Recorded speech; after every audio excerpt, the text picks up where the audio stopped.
biasa dipakai. Uh, nah, pengen tahu dong, ini kira-kira teman-teman semua sudah pada menemukan pasangan hidupnya atau belum nih? Mungkin boleh share pakai reaction. Kalau misalkan sudah menemukan sebenarnya, boleh emot ini yang jempol kayak gitu. Coba dikasih uh, emot hati gitu. Jadi kalau hidup nih boleh banget nih hati-hatinya ditunjukkan seperti itu.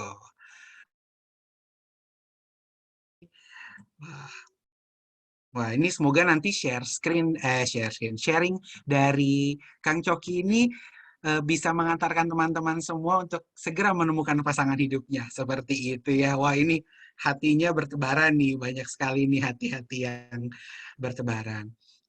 Oh iya, kalau boleh tahu di sini ada yang paling jauh gak dari mana nih, paling jauh? Boleh dong di-share di kolom komentar kawan-kawan semua.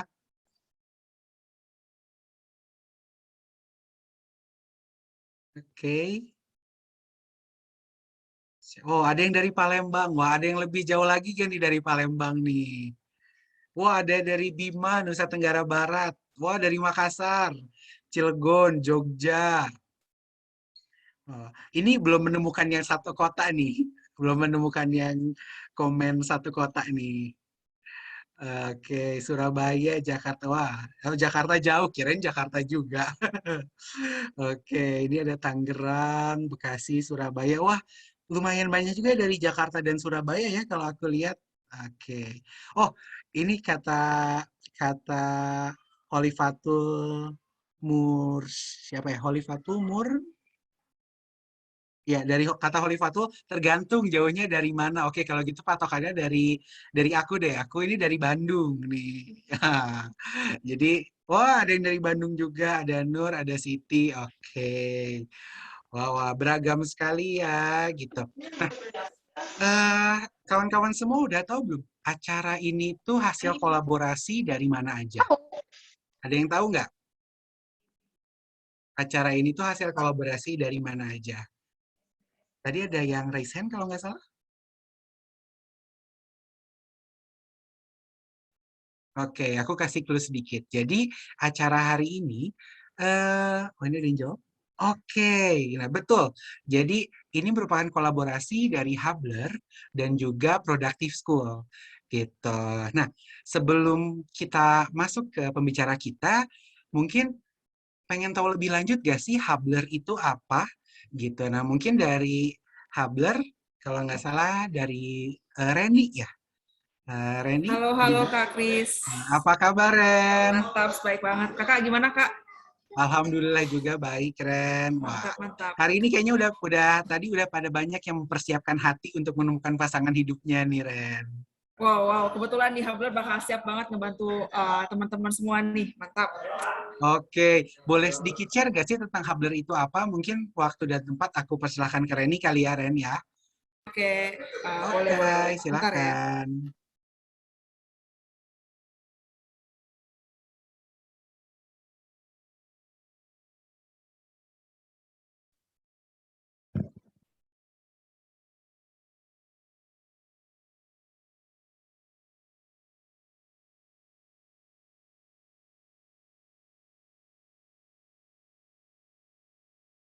Oke, udah kelihatan kan ya?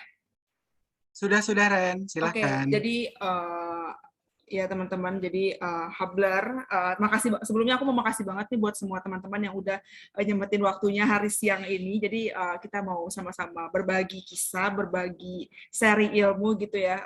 Makasih juga buat Kak Kris, MC terkece parah, terus juga ada Mas Coki nanti ya yang akan share juga gitu, yang udah banyak pengalaman dan banyak jadi panutan kita lah ya dalam dalam nanti membina keluarga gimana gitu. Nah, jadi teman-teman di sini aku Reni, salam kenal semuanya. Jadi aku mewakili Hubler. Oke, oh ya aku lupa nyalain video. Jadi aku di sini mewakili Hubler. Jadi Hubler itu apa sih teman-teman? Hubler itu adalah kayak personal matchmaker gitu. Jadi Hubler ini adalah personal matchmaker buat teman-teman. Jadi kita itu nemuin masalah nih di beberapa di sebelum-sebelumnya kita tahu bahwa ternyata dari hasil riset 98% orang Indonesia itu ngerasa kesepian nih selama pandemi gitu ya. Terus banyak juga orang-orang yang akhirnya kayak beralih ke aplikasi kencan online, nyari-nyari kesibukan gitu-gitu. Tapi aplikasi kencan online ini tuh nggak ngejawab permasalahannya mereka gitu. Pasangan yang sesuai sama kriteria, asik gitu-gitu, dan satu frekuensi lah gitu, itu juga ternyata nggak mudah, dan ini juga satu masalah gitu. Efek besarnya itu pun ada nanti buat Indonesianya gitu ya. Nah, sehingga dari situ dan tadi yang disebutin juga ada kelemahan dari aplikasi online nih, verifikasi dan lain-lain, keamanan dan gitu belum terjaga dengan baik gitu. Nah, disitulah Hubler hadir untuk menahan teman-teman nih terkait gimana sih kita membantu teman-teman untuk menemukan, sebenarnya kita di pertama tuh nggak langsung ke personal matchmaker ya, kita tuh ngebantu teman-teman untuk nemuin dulu nih teman-teman tuh sebagai siapa, apa sih kebutuhannya teman-teman gitu, dan kita juga mencari kayak teman-teman lebih mengenal dirinya sendiri lagi gitu, dan akhirnya nanti kita bisa nemuin nih kayak cocoknya sama siapa dan lain-lain, dan tentunya semua prosesnya nanti dari nemuin teman-temannya sendiri, terus nemuin teman-teman sama yang kira-kira oke buat teman-teman dijadiin pasangan, dijadiin dengan cara yang friendly banget dan tetap keamanannya itu kita jaga. Jadi di kita tuh ada berbagai macam proses untuk memastikan aman. Jadi kita tuh ada kayak verifikasi member. Jadi nggak semua orang kita terima sebagai member, tapi ada verifikasinya dan itu dilakukan oleh psikolog handal gitu. Kemudian juga ada proses yang memaksakan dan lain-lain gitu-gitu enggak. Jadi kita benar-benar nemuin teman-teman sama calon pasangannya proses yang natural dengan kita main game bareng, online maupun off, kita dampingin, jadi benar-benar kayak sahabat, kayak keluarga dan lain-lain gitu ya. Benar testimoninya. Nah, di sini kita juga ada beberapa program nih buat sama-sama berproses, matchmaker juga, sama ada extra service kayak layanan konsultasi pemuka agama, karena kita tahu bahwa kita tuh butuh ada ternyata beberapa teman-teman di sini tuh yang butuh, teman kita yang udah berproses di Hubler tuh yang ternyata butuh bantuan psikolog untuk lebih tahu dirinya gitu-gitu. Terus juga ada butuh layanan konsultasi gitu-gitu sih teman-teman. Dan speed dating juga akan ada di Hubler, jadi kita akan main game seru-seruan bareng, tapi main gamenya itu ada maknanya nanti gitu sih, itu yang bakal akan ada di Hubler. Jadi teman-teman stay itu untuk dapetin informasi terupdate dari Hubler gitu sih. Dan sejauh ini udah banyak banget, udah ada, nggak banyak banget sih ya, udah ada lah yang berproses di Hubler, dan ini yang bikin Hubler terus berjuang sejauh ini ya, karena ternyata layanan ini tuh benar-benar dibutuhin sama orang-orang, dan ya senang juga ketika bisa nemuin dirinya sendiri dan nemuin calon pasangannya gitu, yang tadinya hampir putus asa, yang tadinya ada yang bahkan pas ketemuan ditungguin sama keluarganya dan keluarganya senang, itu rasanya juga buat kita sesuatu lah ya gitu, bahagia banget. Nah, oke, nanti setelah dari sini kan kita bakal belajar nih sama Kang Coki, belajar bareng-bareng untuk nemuin gimana sih kita ngebangun diri kita, ngebangun ini kita untuk mencari pasangan atau menemukan. Jadi Hubler siap buat jadi partner teman-teman. Gitu sih Kak Kris. Oke, keren banget sih Ren. Benar banget sih tadi waktu pas Reni bilang di awal, makin dewasa itu sebenarnya circle pertemanan kita tuh semakin kecil, ya nggak sih? Mungkin dulu, tapi makin lama kok teman kita makin berkurang. Sebenarnya bukan teman kita berkurang, tapi memang circle pertemanan saya semakin mengecil gitu. Dan kadang-kadang jadi problema itu eh, kita malah jadi, aduh, susah, nggak ada waktu. Kalau kita sibuk kerja nih ya, aduh, nggak ada waktu nih buat cari kenalan baru, kayak gitu. Nah, mungkin nanti kita akan bahas banyak sama Kang Coki terkait gimana sih mencari, memilih, dan mengenali partner hidup. Kayak gitu. Gitu ya, Ren ya? Ya, setuju banget Kak. Dan kenapa Hablar ini ada juga karena kita ngelakuin riset yang panjang dan memang ternyata ini bukan hal yang sepele, ini masalah yang besar dan banyak banget yang ini ngebutuhin ini, makanya kayaknya Hablar banyak banget yang apa ya, kesepian dan misalnya udah sibuk sama rutinitas kerja, nggak sempat lagi gitu-gitu sih. Gitu. Satu sih waktu Reni cerita terkait Hubler nih di belakang layar, eh, satu hal yang paling aku pointing out sih, di tangan Tuhannya Ren ya. Tapi Setuju, setuju, ikhtiar setuju. itu harus tetap diupayakan, betul Ya, nggak? betul, betul Dan banget. jadi siap untuk menemani proses ikhtiarnya teman-teman semua dalam mencari pasangan hidup gitu kali ya Ren, kurang Ya, lebihnya. setuju, setuju, setuju. Dan uh, teman-teman isi aja nanti misalnya akan diverifikasi juga, dan kalau jadi itu semua gratis sampai teman-temannya sih. Jadi benar-benar kita bakal bantu teman-teman gitu sih Kak Chris dan teman-teman. Oke, Ren, sambil kita masih menunggu Kang Coki nih, Oke. ada pertanyaan nih dari kolom chat dari Nabila. Katanya, Punten boleh tanya sedikit nggak, Hubler ini established sejak kapan dan orang-orang di belakang Hubler ini selain psikolog, apalagi nih background-nya? Terima kasih. Oke. Gitu. Siap, siap, siap. Jadi kita background dari orang-orang di belakang Hubler itu pertama tuh ada orang produk dan orang IT ya. Jadi ada orang produk yang terbiasa ada problem, kita coba cari akar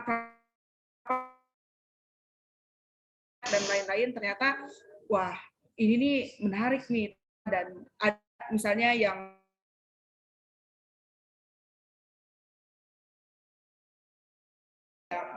apa namanya, kita juga ada, jadi kita udah terbiasa dari orang-orang produk gitu, kemudian juga ada orang IT, dan yang paling penting kita ada orang psikolog dan orang riset gitu. Jadi karena di sini apa ya, ada orang konseling juga, jadi di Hubler itu ada orang produk, orang teknologi, sama psikolog gitu. Tapi di sini kita masih mengedepankan human banget, karena kita mau benar-benar teman-teman ngerasa ya teman-teman gitu, sambil berkembang nanti akan kita bikinin sesuatu yang teknologi yang keren lah buat teman-teman. Tapi so far sih gitu Kak Chris. Oke, oke. Terus ini katanya, apakah ada persyaratan usia Kak untuk jadi membernya Hubler? Iya, sejauh ini tuh kita masang di usia 25 karena kita ngerasa usia 25 itu udah usia yang cukup matang, dan lagian kemarin kita ngelakuin riset, jadi di 23, 24 itu terutama cewek masih ngerasa yang aman lah ya. Di 25 itu mulai yang gimana, dan pola pikirnya jadi lebih dewasa, udah nemuin sebenarnya dia tuh, jadi kalau ditanya nikah tuh nggak jawabannya cuma mau membangun keluarga yang sakinah mawaddah warohmah gitu, tapi udah tahu nih gue tuh butuhnya yang kayak gini, gue tuh harusnya nemuinnya tuh yang kayak gini, jadi udah mulai dewasa dan udah tahu nih kayak oh ya ini tuh semua tuh proses, gak yang harus waktu. Jadi usia 25 usia yang ada risetnya juga, dan berdasarkan hasil yang berproses, usia yang udah cukup matang. Itu sih teman-teman. Oke, jadi Oh, untuk boleh saat banget yang tadi mau minta tentang Hablar ya, kita bagiin. boleh, siap. Tar, aku coba cek lagi. Oke, ini kawan-kawan, Kang Cokinya masih on the way katanya sebentar lagi. Nah, mungkin sekarang kita ngobrol-ngobrol dulu aja kali ya sama Boleh banget. teman-teman yang di sini. Teman-teman yang di sini, tadi kita ngomongin usia. Di sini, kalau boleh tahu nih, kalau misalkan usianya di atas 25 tahun, boleh nih kasih emot lagi yang tadi jempol. Oh Tapi ya, sekalian kalau kita riset ya Kak ya. iya, sekalian kita riset. Siapa tahu kan nanti mungkin dari tim Hubler akan ada adjustment dan sebagainya terkait term and condition-nya seperti itu. Bisa. Nah, kalau misalkan ternyata masih di bawah 25 tahun, boleh kasih tepuk tangan dulu aja. Komen, Wow, oke ternyata deh, banyak saya juga tepuk ya. tangan. Oke. Wah, menarik nih, Laila. Menarik nih. Cukup banyak nih yang Menarik nih. cukup banyak ya. Soalnya Cukup banyak kemarin-kemarin yang yang datang ke kita tuh di atas 25 semua ini Laila. Wah, menarik nih. Harus dikaji nih kita ngobrol bareng nih sama Laila. wah, boleh boleh tuh. Nanti mungkin dari tim Habler mungkin ada kan yang menghubungi ya Ren ya. Siap, siap. Pasti. Oke. Nah, terus ini sih. Gimana, Sebenarnya gimana? aku seneng banget sih waktu pas training ngajakin eh, Kak mau nggak jadi MC untuk acaranya Habler gitu. Pembicaranya siapa? Kang Coki. Wah, Kang Coki ini tuh personally saya udah kenal dari SMA nih teman-teman dan Kang Coki ini wah kalau istilahnya kalau yang aku tahu nih dulu tuh Kang Coki tuh sering banget dititip kenal. Nah, tapi Kang Coki ini nggak pelit ilmu ya. Jadi daripada Kang Coki jadi mediator gitu. Nah, Kang Coki hari ini tuh akan gimana sih mencari atau memilih pasangan hidup kita. Nah, kalau di sini ada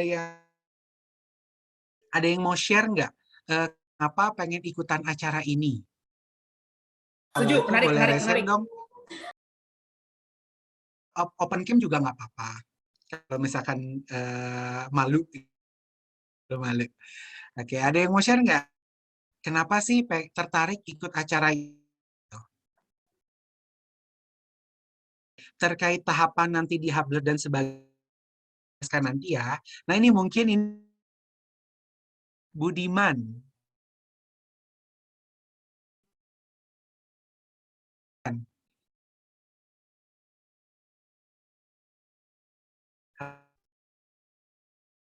Sepertinya suaranya belum keluar, Nih, Mas. orang IT juga nih, IT bukan itu namanya. Mantap.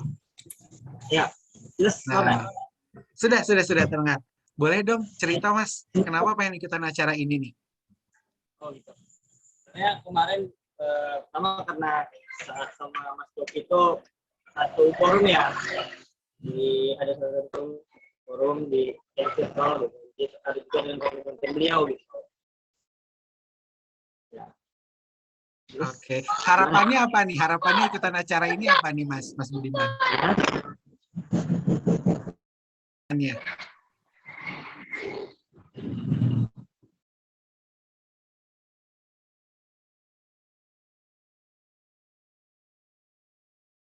Mas ikutan acara.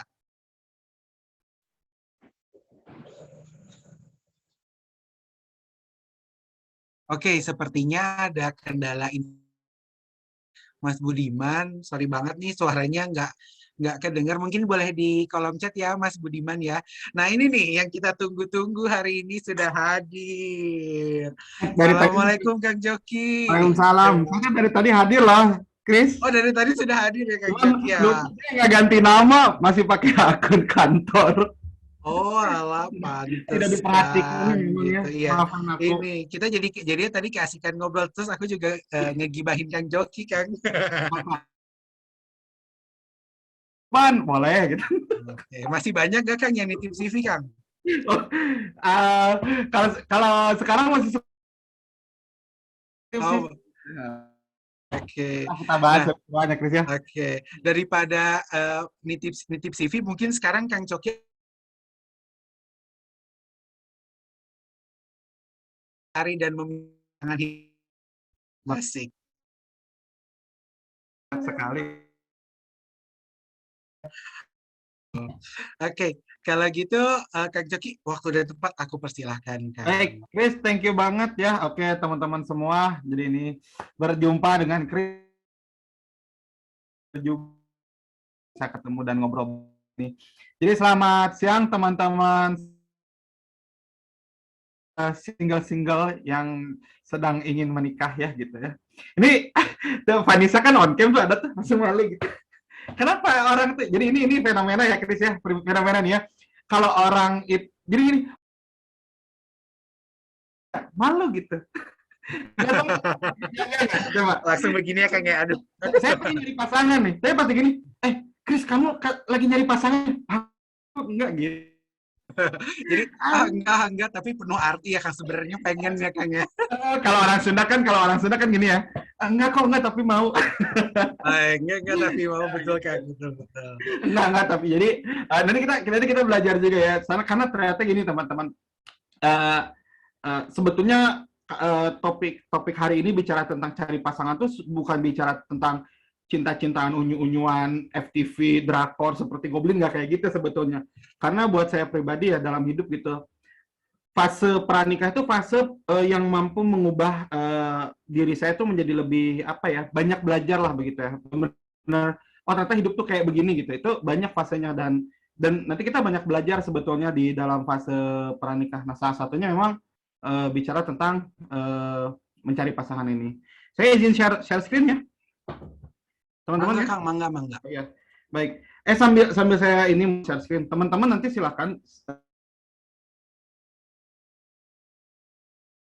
teman-teman boleh bawa handphone ataupun alat tulis. Saya sih rekomendasi alat tulis ya, kertas ataupun pakai handphone nggak apa-apa, melakukan ya.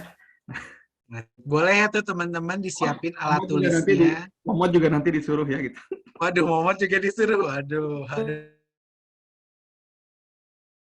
Reni juga, Reni belum nikah kan, jadi nanti diuji juga ya gitu. Oke, kelihatan nggak teman-teman semua?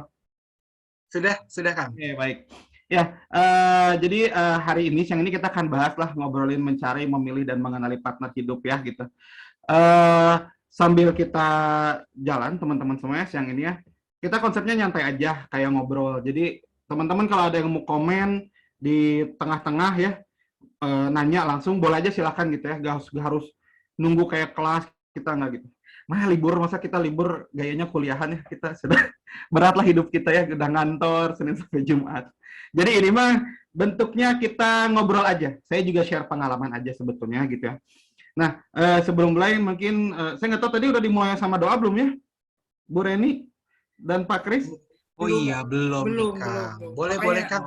Aduh, astagfirullahaladzim. Ya. Kan enggak sih Kang, kita udah prepare waktunya. Makanya kita pengennya dipimpin oleh Ustadz Ustadz Coki. Biar lebih berkah gitu, biar lebih berkah. Ya, kita doa dulu ya agar mengawali kegiatan kita ini biar berkah, dan teman-teman juga semoga dengan berdoa ini materi ataupun sharing yang kita dapat hari ini mudah kita terima dan benar-benar bermanfaat buat hidup kita. Berdoa dipersilahkan. Oke, berdoa selesai teman-teman ya. Oke, jadi teman-teman silahkan boleh siapin tulisannya, santai aja, mau sambil rebahan, mau sambil ngapain boleh ya, gitu ya. Yang penting teman-teman tetap kondusif aja. Dan nanti di tengah-tengah kalau ada kira-kira yang mau ditanyain atau dikomentarin boleh ya, mau menanggapi boleh gitu ya, kayak bener nih kerasa banget gitu, ya saya ngalamin gitu. Nanti juga saya akan nanya beberapa hal ke teman-teman dan teman-teman boleh nanti jawab di kolom chat ya teman-teman semua ya. Oke. Baik, perkenalan sedikit ya, tadi udah dikenalin sama Chris sekilas. Intinya sih ya, aktivitas saya sekarang sih concernnya dari tahun 2015-an itu concern di dunia self-development. Dan seiring berjalannya waktu, bicara self-development, orang sering banget bahas tentang dunia karir, teman-teman. Dunia karir, ternyata kalau kita lihat, dunia self-development itu ternyata 2 poin besar dalam hidup yang itu jadi penting. Pertama, pemilihan karir. Kedua adalah keberjalanan rumah tangga sebetulnya. Karena kalau salah satunya ini salah nih, maksudnya salah, bisa nggak happy nih kan, kayak kan suka ada tuh orangnya I hate Monday itu nggak gitu ya. Karena dia nggak suka kerjaannya. Padahal bicara I hate Monday itu nggak benar. Karena yang benar kan kalau salah milih kerja I hate Monday, Tuesday, 5 hari gitu ya.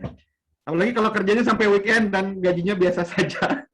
I hate my career gitu ya. Nah, yang satu lagi yang jangan sampai salah ini salah milih pasangan. Karena kalau salah milih pasangan, oh itu luar biasa. Nanti bisa jadi problem gitu. Pas pulang ke rumah, pas bangun pagi itu bukan cuma I hate Monday, Tuesday, Wednesday, tapi salah milih pasangan itu bisa I hate every day ya. Jadi itulah kenapa 2 hal ini menjadi penting. Makanya saya bikin Productive School, itu topik besarnya ada pemilihan karir. Ini kebetulan lagi buka juga kelasnya, Design Your Ultimate Life namanya. Yang kedua adalah Productive Marriage Intensive Class. Jadi ada juga itu kelas khusus mempersiapkan pranikah gitu ya.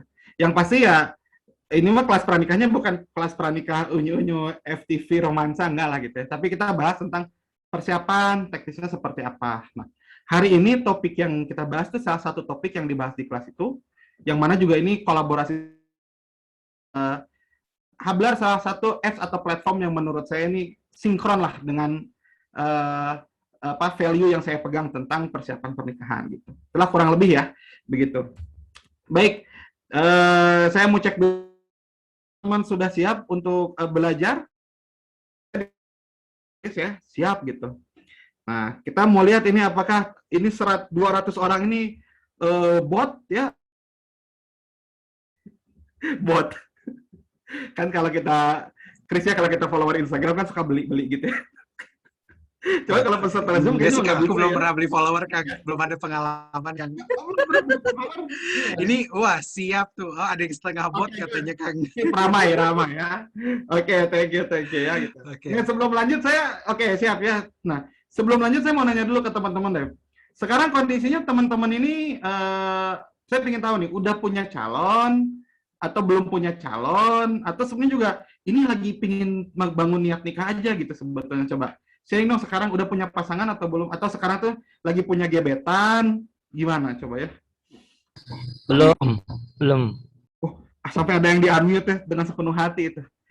Iya, Kang, itu ingin mengutarakan langsung. Saya belum dapat pasangan, Kang. Gitu ya. Gitu ya. Oke. Single lalang. Oke. Ada yang udah tapi masih ragu, Kang, katanya. Iya, ada yang udah masih ragu. Iya, benar-benar ya. Jadi ada beberapa fase teman-temannya hari ini saya meyakini ya. Ada yang udah pengen nikah tapi belum ada calonnya. Ada yang udah pengen nikah udah ada calonnya tapi ragu gitu ya. Gitu. Udah ada calonnya tapi belum ada kepengen nikah gitu ya gitu. Ada juga yang kayak gitu ya gitu. Jadi sedikit cerita ya. Ini menarik topik hari ini nih. Intinya ada orang yang ketika saya sharing tentang kriteria yang harus ada sebelum kita nikah, japri dia, Kang, gimana nih? Saya merasa tidak cocok dengan pasangan saya gitu. Oh gitu ya, padahal dia udah nyebar undangan hamil sebulan gitu. Oh. Terus gimana? Terus gimana? Terus saya bilang gitu ya. Ya berat lah pokoknya gitu. Jadi ya makanya teman-teman bersyukurlah Hablar mau membuat sebuah kelas ini ya gitu ya, nggak sekedar sharing apps tapi juga bikin konten ataupun kelas ini untuk berbagi ilmunya. Baik ya. Jadi semoga teman-teman habis ini bisa jadi lebih baik ya, yang nyari bisa dapat gitu ya. Ya ataupun nanti bisa dimudahkan jalannya. Oke. Kita mulai ya. Jadi dari tadi belum mulai nih, baru pembukaan. Oke. Nah, jadi ini yang kejadian ya selama di beberapa tahun terakhir ketika saya sering bahas tentang kelas pranik atau bahas topik pernikahan. Saya, Kang nitip CV, Kang cariin saya calon. Terus Kang ini kalau udah ada calon gimana sih? Ya, itu sering kejadian gitu. Alasannya sebenarnya simpel. Setelah saya coba gali lebih dalam ya. Kelas pranikah itu sebetulnya banyak banget. Kelas pranikah itu udah banyak banget lah gitu buat saya pribadi ya. Tapi sebanyak itu pun masih banyak yang butuh gitu. Kelas pranikah banyak, tapi yang jadi problem sebetulnya minim atau kurang kelas yang bahas memang tentang teknisnya gimana sih jadi calon pasangan. Kayak saya nih ya, atau Chris deh, saya nanya Chris deh. Chris pengen nikah, udah kebayang belum sih kalau ketemu calon itu harus ngapain? Terus kalau ketemu calon mertua ya, cowoknya itu harus ngomong apa, kebayang nggak? Ada konsepnya, tapi kalau nanti aktualnya ngomongnya apa, bingung juga sih, Kang. Bener gak sih? Jadi kita bener-bener otodidak ya gitu. Itu gini lah. Ya, kalau kan kita suka lihatnya di lingkaran kita ada laki-laki yang gaya, punya banyak mantan gitu ya. Mungkin udah biasa gitu ngomong sama ngomong sama pasangan ya gitu. Cuman kan kayak saya dulu ya, anak yang cupu begitu, terus kebayang tuh sih yang kayaknya kalau tuh berinteraksi dengan lawan jenis tuh malu gitu kan, gimana nih gitu ya gitu. Kan suka ada tuh di lingkaran kita, kebayang nggak sih? Ya kayak saya lah gitu. Kebayang ya gitu ya, kayak anak-anak nerdis gitu ya, nerd gitu yang anime-animean suka kayak saya gitu dulu. Saya mikir kayak gini, ini gimana ya kalau orang mau, dulu sebelum saya mau nikah, ini gimana ya caranya kalau saya mau ngajak orang nikah tuh nggak kebayang gitu. Dan ternyata emang jadi gini, ilmunya ini dibutuhkan tapi nggak ada yang ngerancang ini, nggak ada yang ngerangkum ini gitu loh. Sehingga ya wajar kalau orang akhirnya hari ini cukup bingung lah, laki-laki atau perempuan dalam nyari jodoh. Ilmunya mau udah mateng, tahu konsepnya, manajemen keuangan rumah tangga, komunikasi, wah hatam lah, segala buku diembat ya. Tapi tetap teknik nyari pasangannya itu masih berat. Nah, dan singkat cerita sih, saya di usia 23 mau nikah dulu ya, dan baru nikah di usia 25 gitu. Dan dulu istri saya ini itu adalah perempuan yang saya ajukan untuk menikah lah ya gitu ya, itu perempuan ke-17 gitu. Wah. Jadi sebelumnya gagal gitu ya, gagal gitu. Jadi ya tenang aja gitu, teman-teman. Baru 1-2 mah ya. Tapi bukan menyemangati banyak, bukan. Nah, dulu juga cepet sih kenalannya ya, kenalannya cepet banget, kayak saya ketemu, tertarik, terus 3 minggu, setelah 3 minggu saya searching, 3 minggu saya ajak nikah gitu. Tapi ini maksudnya ajak nikah itu bukan ayo nikah, enggak, tapi maksudnya saya menyatakan bahwa saya ada keinginan. Nah, baru habis itu kita berkenalan secara intens ya gitu, kenalan aja gitu, diskusi, ngobrol, kenalan selama kurang lebih 2 bulanan. Baru setelah itu setuju, akhirnya ketemu keluarga, dan setelah itu persiapan nikah selama kurang lebih 4 bulan. Jadi di total sih dari semenjak ketemu istri saya itu, dulu sekitar ketemu Agustus, nikah bulan Maret ya, berarti hampir sekitar 8-9 bulan. Dan itu hitungannya kita nggak pakai pacaran, nggak kenal, nggak tahu, cuman ya saling dengar aja begitu. Nah itu yang kejadian lah di saya ya, jalurnya gitu ya. Saya juga pernah pacaran dulu, jadi teman-teman yang hari ini berpacaran ataupun berhubungan, ya saya juga punya pengalaman itu gitu. Nanti kita bahas lebih dalam. Itu sih perjalanannya gitu. Nah, terus hari ini ya tadi seperti saya bilang ya, kenapa sih banyak yang bingung urusan cari pasangan? Emang nggak diajarin. Di sekolah nggak diajarin. Kalaupun ada, referensinya berbeda-beda. Contoh nih ya, teman-teman yang lihat FTV pasti beranggapan bahwa mendapat calon pasangan itu ya gaya-gayanya FTV gitu loh. Romansa, mau tertabrak, ataupun kita nabrak tukang ciloknya cantik gitu ya. Ataupun ada sahansip gitu ya yang cantik seperti Tias Mirasih gitu.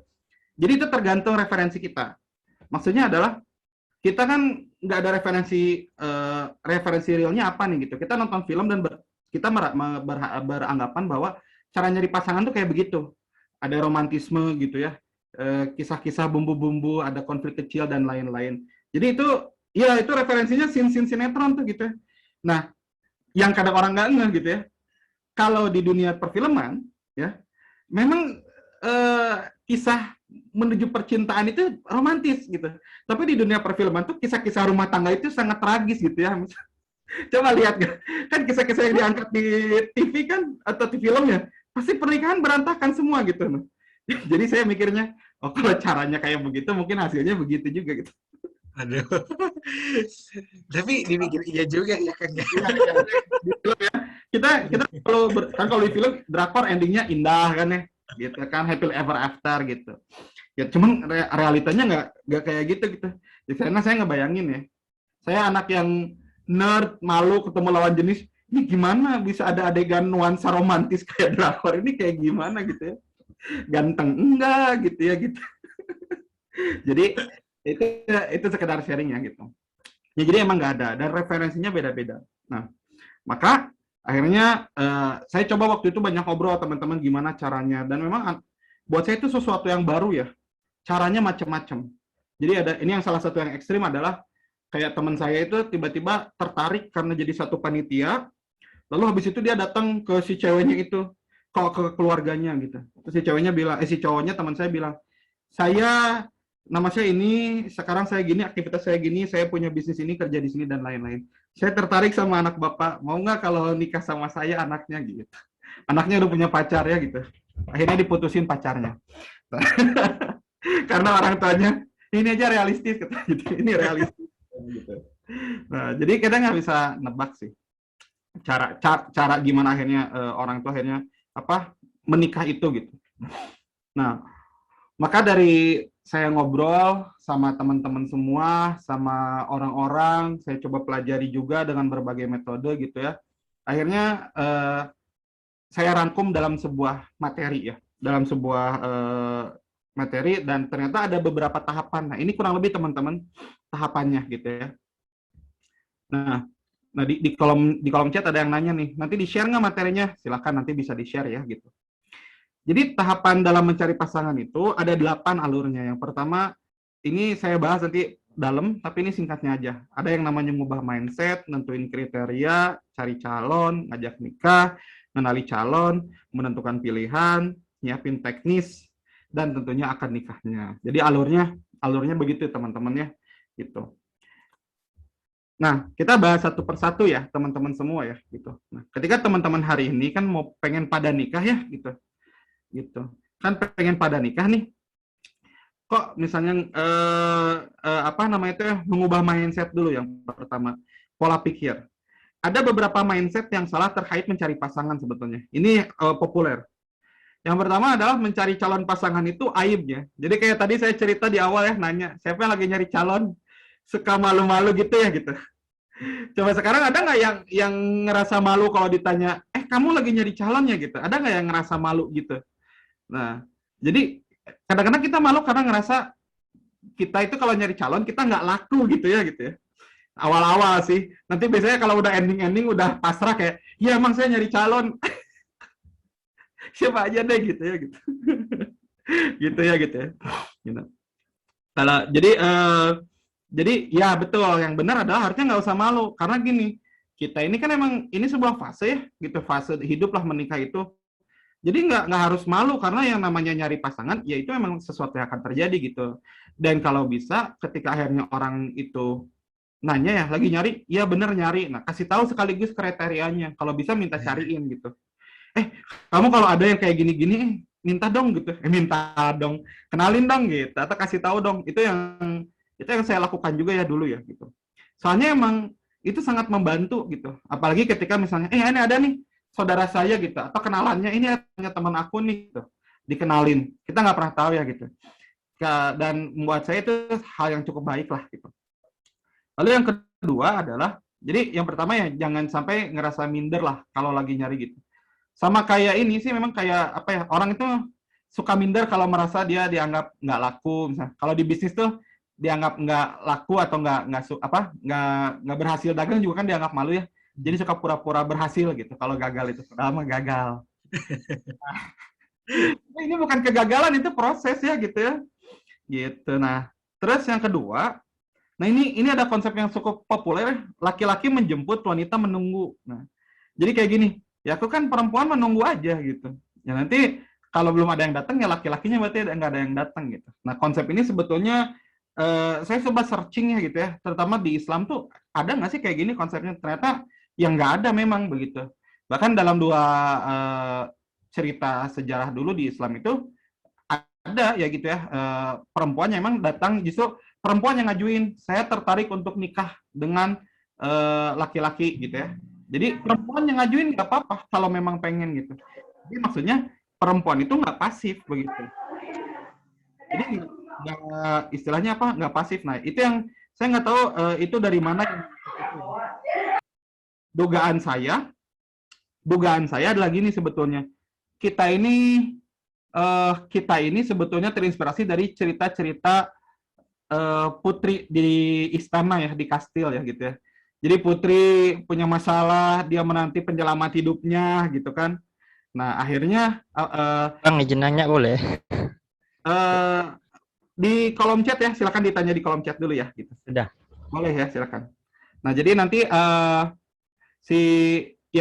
biasanya kan perempuannya itu nunggu di istana gitu, dan laki-lakinya datang pakai pangeran berkuda putih gitu, dan akhirnya menyelamatkan si perempuan ini gitu. Nah, orang punya mindset itu, jadi perempuan tuh nunggu aja nanti sampai ada yang datang. Konsep ini populer gitu. Ini konsep ini populer dan saya nggak tahu ya dari mana referensi ini. Dugaan saya sih seperti itu. Makanya banyak juga perempuan yang berpikir pernikahan itu akan menyelesaikan semua permasalahan hidupnya gitu, seolah diambil dari istana itu dan happily ever after gitu. Nah, itu juga konsep yang kurang tepat sebetulnya, karena dalam konteks pernikahan itu sebetulnya kan itu kan ibadah bareng-bareng, menjalani sesuatu sama pasangan. Ini partnership kalau buat saya itu seperti sebuah bisnis besar dan kita punya tujuan bareng yang besar dalam pernikahan itu. Jadi konsep itu kurang tepat. Perempuan itu berhak nyari gitu. Karena apa? Ya, masa laki-laki boleh mencari pasangan terbaik ataupun calon ibu dari anak-anaknya, maka perempuan juga berhak untuk mencari siapa sih yang jadi pemimpin keluarganya dan juga ayah dari anak-anaknya gitu. Jadi boleh itu perempuan. Jadi nggak ada istilah nunggu aja ya gitu. Tapi bukan berarti perempuan jadi gurung apa ya bahasanya eh apa namanya itu jadi mau nggak nikah sama aku gini, nggak kayak gitu, tetap semut lah sebagaimana wanita seharusnya berperilaku ya gitu ya, behave ya gitu ya gitu. Nah terus yang berikutnya, kalau udah punya mindsetnya benar, baru yang kedua nentuin kriteria teman-teman. Jadi kriterianya itu ya ditentukan dengan cara satu, visi dan misi hidupnya harus sama, itu yang pertama gitu. Kebutuhan kita sama prinsipnya sama atau enggak gitu. Terus hal yang diinginkan dari kita tuh apa sih sebetulnya dari pasangan itu gitu, yang diinginkan ya, dan hal yang tidak diinginkan tuh apa sih. Jadi teman-teman yang harus dilakukan yang kedua adalah bikin list kriteria sebetulnya sebelum nyari dulu ya gitu ya. Hati-hati soalnya banyak yang akhirnya nyari tapi nggak tahu kriterianya gini. Nah gitu. Jadi harus ditulis. Yang perlu diperhatikan adalah semakin spesifik nanti ya kriterianya, semakin tinggi, semakin spesifik ya semakin langka aja gitu kehadirannya. Nah, cuman buat saya pribadi, teman-teman kalau punya kriteria itu jangan sampai merendahkan standar kayak gini. Di lingkungan saya kok nggak ada yang sesuai harapan saya ya gitu. Udah aku turunin aja lah gitu standarnya gitu. Aku tuh pengen yang sholat 5 waktu, tapi kok susah, udahlah sholatnya 2 waktu aja, jangan diturunin standarnya gitu. Tapi adalah kita mencari tempat lain. Karena ini cerita sedikit ya. Pernah ada perempuan yang punya kritik. Jadi waktu itu kita si kenalan ya gitu. Terus dia visinya besar banget lah gitu. Visi dan misi hidupnya gede banget. Dan buat saya itu terlalu besar gitu. Sehingga ya saya nggak dilanjut prosesnya gitu. Kenapa? Ya kasihan lah dia punya impian besar. Masa nanti kalau saya jadi suaminya disuruh diturunin ya gitu. Dulu impian saya jadi suami yang hanya ongkang-ongkang kaki di rumah soalnya. Terus perempuannya ingin berjuang dan lain-lain. Dulu. Kalau sekarang nggak beda lah gitu. Beda. Kalau dulu saya pinginnya tenang gitu ya. Tapi kalau sekarang belajar ya memang kita harus menikah itu perjuangan memangnya gitu. Nah, oke. Nah, lalu selanjutnya ya udah nanti cari calonnya. Kalau udah ada kriteria cari calonnya. Nah, kita belajar detailnya ya gitu, cari calon. Nah, ini kita belajar tentang nyari calonnya tuh gimana sih detailnya ya gitu. Nah, sebenarnya kalau bicara calon, yang kebayang nggak tahu ya. Dulu kita kebayangnya kalau calon itu selalu pacar kita. Itu satu-satunya orang yang satu-satunya prinsip yang saya pahami ya. Kalau nikah pasti sama pacar. Udah gitu. Jadi ya milih pacar itu nanti milih istri. Begitu. Itu yang saya pahami dulu ya. Nah, padahal ya calon kita itu, nah ini nih, calon kita itu teman-teman bisa jadi orang yang kita kenal sekarang nih, ada orang yang kita kenal, dua orang yang nggak kita kenal tapi kita tahu gitu. Jadi maksudnya gini, kita nggak kenal sih tapi tahu orang itu sering lihat gitu, sering ketemu atau temennya temen gitu. Nah yang ketiga ya, calon pasangan itu bisa jadi orang yang kita nggak kenal, kita juga nggak tahu gitu. Contohnya dijodohin orang gitu kan suka ada ya. Itu pun bisa sebetulnya. Atau mungkin nanti misalnya teman-teman ikutan Habler, ketemu orang kenal enggak ya gitu ya. Tahu juga enggak. Ya, nggak masalah sebetulnya. Karena yang kita kenal pun belum tentu teman-teman itu kenal dengan sepenuh hati gitu. Maksudnya tahu seluk-beluknya belum tentu gitu. Jadi calon itu bisa dari 3 orang seperti ini ya. Jadi mungkin jangan sampai menutup pintu gitu. Nah, terus dari mana sih calon itu tuh? Calon itu ada dari masa sekarang, ada dari masa lalu. Siapa sih masa sekarang? Ya masa sekarang tuh orang-orang yang sekarang jadi teman kita, rekan kantor, teman-teman komunitas, teman-teman aktivitas, pergaulan. Itu teman yang sekarang memang berhubungan.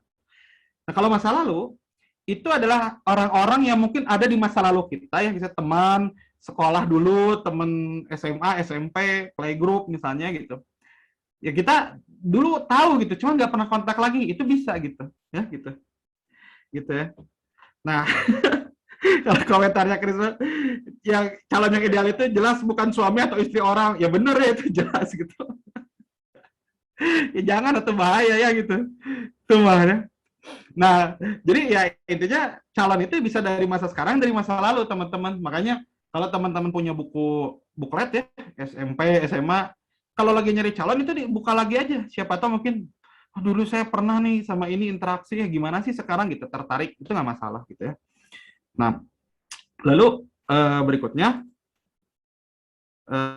nah, cara nyarinya sendiri ya, teman-teman, itu bisa aktif, teman-teman aktif nyari sendiri ya, atau delegasi ke pihak lain. Sama di sini yang masih aktif nyari sendiri itu ada nggak gitu ya? Masih nyari gitu ya? Atau delegasi nih? Kalau aktif itu gini, kalau aktif itu ya kita searching gitu. Kalau delegasi itu dititipin kayak ikut lembaga apa, terus boleh nggak nyariin gitu. Nah, kayak ke Hubler sekarang itu hitungannya sebenarnya nanti kita bantu ya, dibantu di delegasi, nanti dicariin kan yang sesuai sama teman-teman Hubler gitu. Jadi intinya itu delegasi boleh, nggak masalah gitu. Nah, yang pasti gini, ketika delegasi, ya yang nikahnya jangan didelegasiin gitu ya. Kita minta cariin, yang nyari yang nikahin juga, ya itu ya itu mereka pastinya. Mereka aja nikah ya gitu. Ini kan kita minta tolong untuk nyariin. Pengalaman saya sih ya dulu ya, pas saya lagi nyari gitu ya, susah banget gitu nyari itu. Tapi pas saya udah nyebar undangan, teman-teman saya langsung, "Coki, ini ada nih, mau nggak? Ini mau nggak?" Aduh, dilewati sekali itu saya jadi pengen nih waktu itu, tapi udah dapat gitu ya, gitu. Udah sebar undangan gitu ya. Nah, jadi itu ada cari sendiri, ada delegasi. Ini dua-duanya dipakai aja ya caranya. Karena apa ya namanya ikhtiar ya harus semaksimal mungkin. Cuma memang ada konsekuensinya. Kalau delegasi ke pihak lain, ya kita belum tahu kapan kita bakal dapatnya begitu ya. Gitu. Jadi menurut saya sambil minta tolong ke orang lain, ke orang tua, ke keluarga, itu juga kita searching juga sekarang gitu. Searching aja. Jadi boleh dua-duanya juga ya. Nah, lalu nyari calonnya sendiri di mana sebetulnya? Nah, nyari calon itu teman-teman semua ya bisa di online, bisa di offline zaman sekarang. Bisa dua gitu. Kalau online di mana nih? Nah, maksudnya nyari calon tuh searchingnya teman-temannya gitu. Jadi saya pernah ini pengalaman dulu ya. Saya kan nganter temen ya. Kita nganter teman. Set gitu, saya anterin gitu. Dia mau rapat. Nah, ada temennya itu, temen laki-laki. Terus dia rapat sama perempuan gitu kan. Menarik gitu ya perempuannya tuh, bisa physically menarik. Akhirnya saya searching. Itu saya searching namanya siapa, akhirnya ketemu aja online-nya gitu. Saya ketemu online follow-followannya gitu ya, tapi kita nggak interaksi apa-apa selama setahun. Akhirnya di tahun depannya itu ceritanya saya tertarik dan datang ke rumahnya begitu. Singkat cerita begitu ya. Itu online gitu. Tapi emang lucunya begini sih. Lucunya adalah saya ke rumahnya ketemu bapaknya gitu kan. Kamu saya cerita saya mau ada niat nikah dan lain-lain. Terus bapaknya bilang, ini kamu temennya ini? Bukan gitu ya. Kenal dari mana? Dari online gitu. Terus bapaknya langsung deg gitu. Ini bahaya ini ya gitu ya. Jadi sebetulnya maksudnya online itu kita bisa searching si orang ini latar belakangnya, terus aktivitasnya gitu. Karena ya zaman sekarang sih hampir semua orang buka-bukaannya di sosmed ya. Jadi kita bisa tahu sebetulnya latar belakang. Bisa searching boleh. Atau online pun sebetulnya nggak sekedar di Instagram ya. Nah, online itu maksudnya teman-teman selain di sosmed, misalnya di grup chat, ataupun nyari kontak. Nah, dulu salah satu yang saya lakukan adalah begini. Ketika saya mau nikah, saya nyari sebetulnya kan orang-orang yang buat saya itu satu prinsip. Maka saya searching di grup-grup WhatsApp yang memang di grup WhatsApp itu di grup kan dibuka ya, ada nomor-nomor kontak kan. Nah, saya cek tuh, scroll. Kira-kira siapa ya orang-orang yang kompeten gitu ya, yang bisa saya masukkan ke dalam list calon pasangan saya gitu. Nah, kayak gitu dulu. Karena kenapa saya searching begitu? Karena memang hitungannya ya orang-orang ini saya kan pengen nyari yang punya value tertentu ya. Kalau saya dulu concern pendidikan misalnya orangnya itu ya gitu. Terus lingkungannya baik. Maka saya searching di grup-grup yang memang sesuai value-nya yang baik-baik gitu. Gitu. Dan itu juga efektif sih. Bisa teman-teman efektif juga gitu. Boleh dicoba begitu. Nah, kayak sekarang hari ini nih sebetulnya teman-teman bisa online kayak gini, ya saran saya sih teman-teman hari ini ganti kalau ada yang namanya ganti, terus ganti kotanya, siapa tahu kan bisa ada nih namanya, nah itu boleh gitu, searching via online gitu. Ini nggak langsung kalau searching tuh nggak langsung dinikahin ya, karena kalau langsung dinikahin kan serem juga ya. Tapi maksudnya itu sebagai awalan kita mengenal gitu, tahu aja siapa. Gitu. Ya kalau offline ya kita tempat aktivitas, komunitas, lingkungan atau lembaga tertentu, lembaga khusus tuh bisa ya, gitu. Nah kayak Niza, pertanyaan dari Niza nih, kalau IG-nya di privat gimana Kak? Ya sudahlah kalau begitu ya, jangan dipaksain. Atau follow aja nggak apa-apa, siapa tahu kan dia mempersilahkan. Mungkin sekarang membuka apa Instagramnya buat kamu gitu kan, tapi suatu saat membuka hatinya, lebay ya gitu. Kalau untuk kalau Chris tuh di TikTok banyak tips cara lihat IG yang di privat. Nah silakan tanya Chris ya, penikmat TikTok tuh ya, boleh. Nah jadi itu caranya. Jadi sebenarnya kita ngelis dulu calonnya siapa aja sih. Nah tugasnya nanti kita tanya sebetulnya, ini ngelis sebetulnya siapa aja gitu. Oke. Nah ini ada pertanyaan singkat dari Solia. Apa saja yang ditanyakan untuk orang yang kenal via online? Ya nanti kalau udah yang pertama ditanyain sih simpel ya gitu. Mau nggak menuju proses pernikahan? Udah simpel itu aja. Tapi nanti maksudnya kalau mau bakal panjang gitu ya. Nah nanti jadi misalnya apa istilahnya, kita itu sekarang ngelis dulu, nyari dulu siapa aja gitu ya. Karena ini kan bicara tentang teknis cari pasangan, harus real, nggak cuma dibayangin teman-teman. Karena bayangan kita nggak akan tiba-tiba muncul di hadapan kita ya, pinginnya kayak gini, itu nggak akan muncul tiba-tiba gitu. Jadi kalau buat saya yang penting adalah teman-teman itu ya cari lingkarannya gitu, cari orangnya, ngelis gitu ya, di mana aja gitu yang bisa kita cari. Kang saya stuck nih, nah kalau udah stuck berarti apa? Harus nambah tuh, entah itu pergaulan, entah itu komunitas, entah itu minta tolong orang, atau ikut kayak gini-gini lah gitu, kayak Hubler gitu, itu bagian dari ikhtiar nggak masalah gitu. Dan buat saya itu bukan sebuah bentuk dari desperate, bukan gitu. Itu mah ikhtiar dalam teman-teman mencari pasangan terbaik begitu. Karena ya udah lingkaran teman-teman udah stuck gitu ya. Gitu. Karena kayak teman saya kan kerja di perusahaan rokok yang mana isinya laki-laki tapi pada udah punya punya istri semua gitu. Ya gimana kan nggak bisa dikeceng ya, udah pada punya istri gitu. Jadi dia memperluas pergaulannya begitu. Nggak masalah di komunitas di mana. Nah, oke, ini ada pertanyaan tambahan dari siapa ini? Budiman ya. Gitu. Sebentar. Kalau misalnya mana tadi tuh ada ya pertanyaan. Nah, kalau nyari calon pasangan, apakah harus fokus pada satu dulu atau boleh lebih? Oke, menarik ya gitu. Kalau cuma nyari calon pasangan, sebanyak-banyaknya juga boleh kalau nyari ya gitu ya. Misalnya nanti gini, nanti kita akan simulasi juga sih. Nanti ya boleh teman-teman ngelis aja gitu sebanyak mungkin siapa aja yang berpotensi gitu. Saya ini metode ngelis itu saya tahu dari teman saya, menarik. Dia pas mau lulus kuliah, dia ngelis gitu, ada 10 perempuan yang dia bilang, ini yang pertama itu first priority, dia bilang. Ini yang menurut saya paling sesuai dengan kriteria saya gitu. Tapi kalau nanti nggak berhasil, lanjut ke yang kedua, ketiga, keempat. Nah, enggak, jadi kalau nulis boleh banyak, cuman kalau bicara nanti yang mana yang diajak duluannya itu satu-satu gitu. Jangan ramean, ini kan bukan MLM gitu. Menikah itu yang satu-satu, ini dulu. Nanti kalau di sini udah nggak lanjut ke yang berikutnya. Ini nggak lanjut ke berikutnya gitu ya. Ini kan kita nggak tebar jala gitu loh. Gitu. Kalau nikah tuh konsepnya nggak tebar jala kayak mau ke siapapun, enggak gitu ya.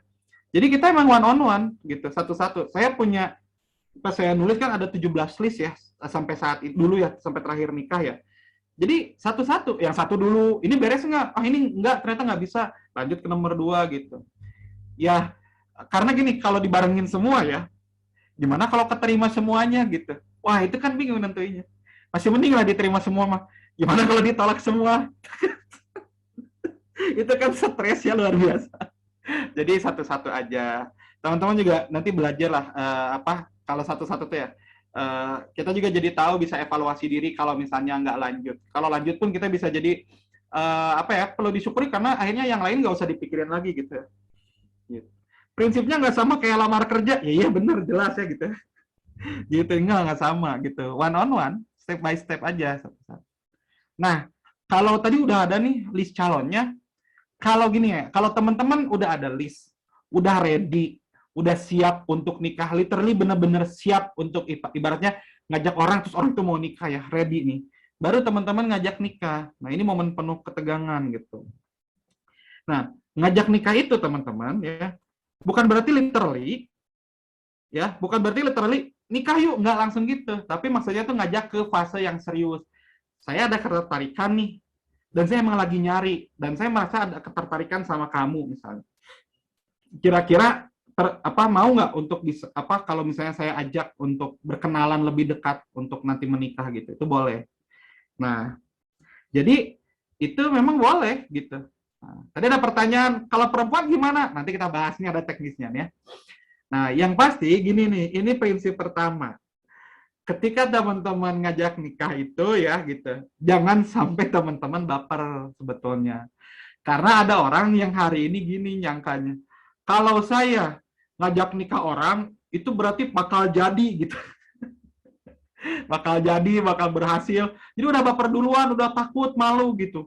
Jadi kalau kayak orang nembak gitu ngajak nikah tuh. Padahal mah enggak. Ngajak nikah tuh ya memang buat saya pribadi ya di fase-fase yang ada momen dimana saya pas udah ngajak nikah tuh udah kayak saya tertarik mau nggak? Oh enggak ya udah selesai gitu. Gitu. Karena emang berat sih gitu. Karena banyak orang yang ini ketika ditolak nikah tuh merasa hidupnya gagal gitu. Nah, ada itu. Biasanya orang yang baru ngajak sekali dua kali gitu. Kalau udah 4, 5, 6, nah hatinya sudah tebal. Sudah kebal terhadap penolakan. Jadi, oh, ya sudah tidak masalah gitu. Nothing tulus, mau lanjut, ya gitu ya, nggak jalan apa-apa gitu ya. Jadi benar-benar doa istikharah tuh kuat gitu kayak, ya Allah jika dia jodohku maka jodohkanlah, jika tidak maka tidak masalah gitu ya, jauhkanlah. Oh itu tuh kuat kalau udah percobaan keberapa belas. Tapi kalau awal-awal, jika dia jodohku jadikanlah, jika bukan maka jadikanlah jodohku. Gitu. Awal-awal begitu ya gitu ya. Jadi itu yang sering kejadian ya. Ya baru awal-awal lah gitu ya. Jadi kalau udah di atas benar, saya tuh habis yang keempat kayak ngerasa ya udahlah gitu kalau emang mau oke, hayu gitu ya gitu. Terutama perempuan, hati-hati nih, perempuan suka pada baper apalagi ketika diomongin gini. Ini pernah denger nggak kayak gini? Kita tuh ngerasa ada nggak ketidakcocokan, terus kita tolak misalnya. Terus keluarga, lingkungan pada bilang gini, kamu nolak orang yang soleh, nanti gimana, susah loh kamu dapetnya gitu. Oh baper jadinya gitu. Nah, ya, sebetulnya ya jangan juga gitu, jangan baper gitu karena kita harus realistis dalam memilih calon pasangan gitu, harus logis. Nah, mana tadi? Nah, jadi intinya teman-teman semua, kalau ngajak nikah tuh tujuannya emang menyatakan ketertarikan aja sih, ingin nyoba, ingin maju ke jenjang perkenalan lebih dalam. Jadi bukan benar-benar kalau dia, iya ayo, ya udah ayo nikah resepsi, enggak, tapi kenalan gitu, ya. Tuh, nah ini tuh ada tuh kata siapa nih kata Rima ya. Katanya kalau udah nolak nggak bakal datang lagi yang mau ngelamar. Nah itu kan sebuah mitos ya gitu ya. Kenyataannya kan biasa aja gitu. Saya aja pernah mencoba ngajak nikah ke 2 orang ya. Jadi ada 2 orang, dua-duanya saya ajak 2 kali gitu.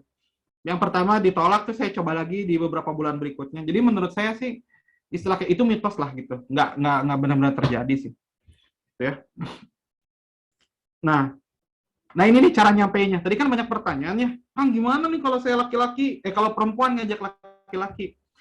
Jadi yang pertama sebetulnya ya, kita bisa ngomong langsung gitu ke si orangnya ini. Misalnya tertarik nih via SMS, WhatsApp, apapun terserah lah gitu ya. Ngomong langsung kayak sebetulnya saya ada ketertarikan gitu ya. Dan kira-kira kalau misalnya saya tertarik ya untuk nikah, gimana boleh nggak berkenalan lebih lanjut gitu, berkenalan lebih dalam. Teksnya cuma gitu doang. Intinya adalah pingin mengenal lebih dalam, selesai gitu. Jadi bukan ngajak, kalau saya dulu ya konsepnya nggak ngajak pacaran, nggak ngajak membangun hubungan dulu, nggak. Saya ingin berkenalan lebih dalam, boleh nggak gitu. Nah itu langsung. Nah cuman kan saya jadi laki-laki aja sebenarnya nggak berani ngomong gitu, deg-degan dulu. Saya dulu pakai surat ya gitu teman-teman ya, ke istri saya dulu. Pakai surat, saya kasihin ini surat, ada surat gitu. Saya jadul banget, tapi emang itu paling efektif buat saya gitu. Jadi nggak masalah, nggak harus dipaksain ya. Nah itulah cara para nerdis seperti saya untuk kalau Chris kan suka nyanyi tuh Chris ya, mungkin pakai lagu gitu ya. Aku ingin menikah gitu. Aduh. bisa Kang, bisa. Voice note gitu ya. Tapi intinya gitu, teknisnya itu menyesuaikan aja sama diri sendiri gitu. Nah, yang kedua, nah ini yang paling aman sebetulnya, via perantara. Kadang-kadang kan teman-teman ada yang tertarik cuman takut awkward ya, teman kantor, teman komunitas, ataupun perempuan gitu. Nah, ini tipsnya, trik yang saya lakukan dulu, dan ini dilakukan oleh banyak teman-teman saya juga. Biasanya, ketika saya misalnya tertarik sama seseorang, misalnya, sama sebuah perempuan, misalnya namanya si Indah lah dulu ya, misalnya contohnya si Indah. Saya tertariknya sama Indah gitu ya. Nah, sama seseorang. Nah, saya tuh nggak ngomong langsung, saya akan minta teman saya yang juga teman dia gitu. Jadi kita cari mutual friend. Kita cari mutual friend. Nah, misalnya ada nih, Chris itu misalnya Chris nih ya, temannya Indah juga. Jadi saya akan bilang, Chris, saya tuh tertarik sama orang itu, ajak bisa nggak ditanyain gitu, udah nikah belum? Udah pengen lagi nyari pasangan nggak gitu. Nah, itu yang saya lakukan dulu. Jadi nanti si perantara ini, misalnya dalam konteks ini Chris ya. Chris tuh datang nanti ke Indah biasanya. Nanti nanya, Indah, kamu lagi mau nikah nggak? Gitu. Lagi mau nikah nggak? Misalnya ya, mau gitu. Udah punya calon belum? Wah, belum nih. Kebenaran nih.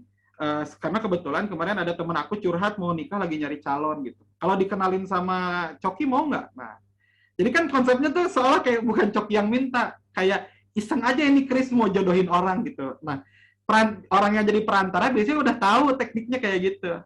Sehingga kalau misalnya nggak jadi, itu nggak baper. Karena kan biasa aja ya, maksudnya kayak itu mah diisengin lah, di jodoh-jodohin, itu bisa dilakukan teknik itu.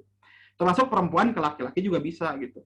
Kan perempuan minta tolong ke siapa, terus kamu lagi mau nikah nggak, nyari pasangan nggak? Kebetulan nih ada nih gitu, misalnya tuh si Indah lagi nyari gitu. Nah, teman-teman yang tadi ya perempuan, gimana kan ngomongnya ke laki-laki? Ya udah cari aja gitu. Cari mutual friend teman-teman gitu. Itu nggak masalah gitu. Jadi kalau biasanya misalnya gini ya, kan nggak semua orang yang nanya pasti langsung jadi ya gitu.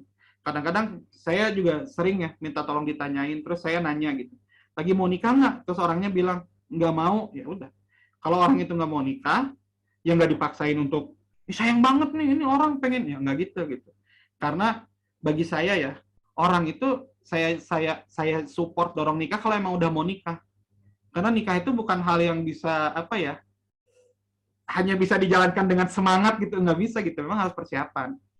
Dan habis itu, kalau orang ini memang udah mau nikah dan sudah ada calon, biasanya saya tanya lagi, kalau ada yang mau saya kenalin boleh nggak? Kalau dia bilang, nggak Kang, lagi proses sama yang ini, berarti nggak saya lanjutin. Gitu. Itu yang biasanya saya lakukan sebagai perantara. Nah, jadi nanti sebenarnya teman-teman, ya perantara ini ya, Hubler ini sebagai perantara lah istilahnya kalau di sini. Kalau teman-teman mau nyoba Hubler, sebagai perantara nanti bantuin. Karena nggak semua orang punya kecakapan komunikasi untuk bisa ngobrol dengan lawan jenis gitu. Kalau udah nikah sih teman-teman pasti cakap sih gitu ya. Semua diomongin sama pasangan itu ya gitu. Semua dicurhatin. Yang nggak pernah ngomong diomongin gitu ya. Cuma kalau belum nikah, teman-teman mungkin akan punya apa ya istilahnya ya. Ya ada lah gitu ya kekhawatiran kayak gitu. Jadi itu biasa terjadi. Itu nggak apa-apa pakai perantara gitu. Nah, jadi ya nggak masalah teman-teman kalau misalnya cari perantara gitu ya. Makanya coba cari perantara. Kalau bisa perantaranya yang udah nikah sih itu lebih baik ya gitu ya. Gitu. Oke.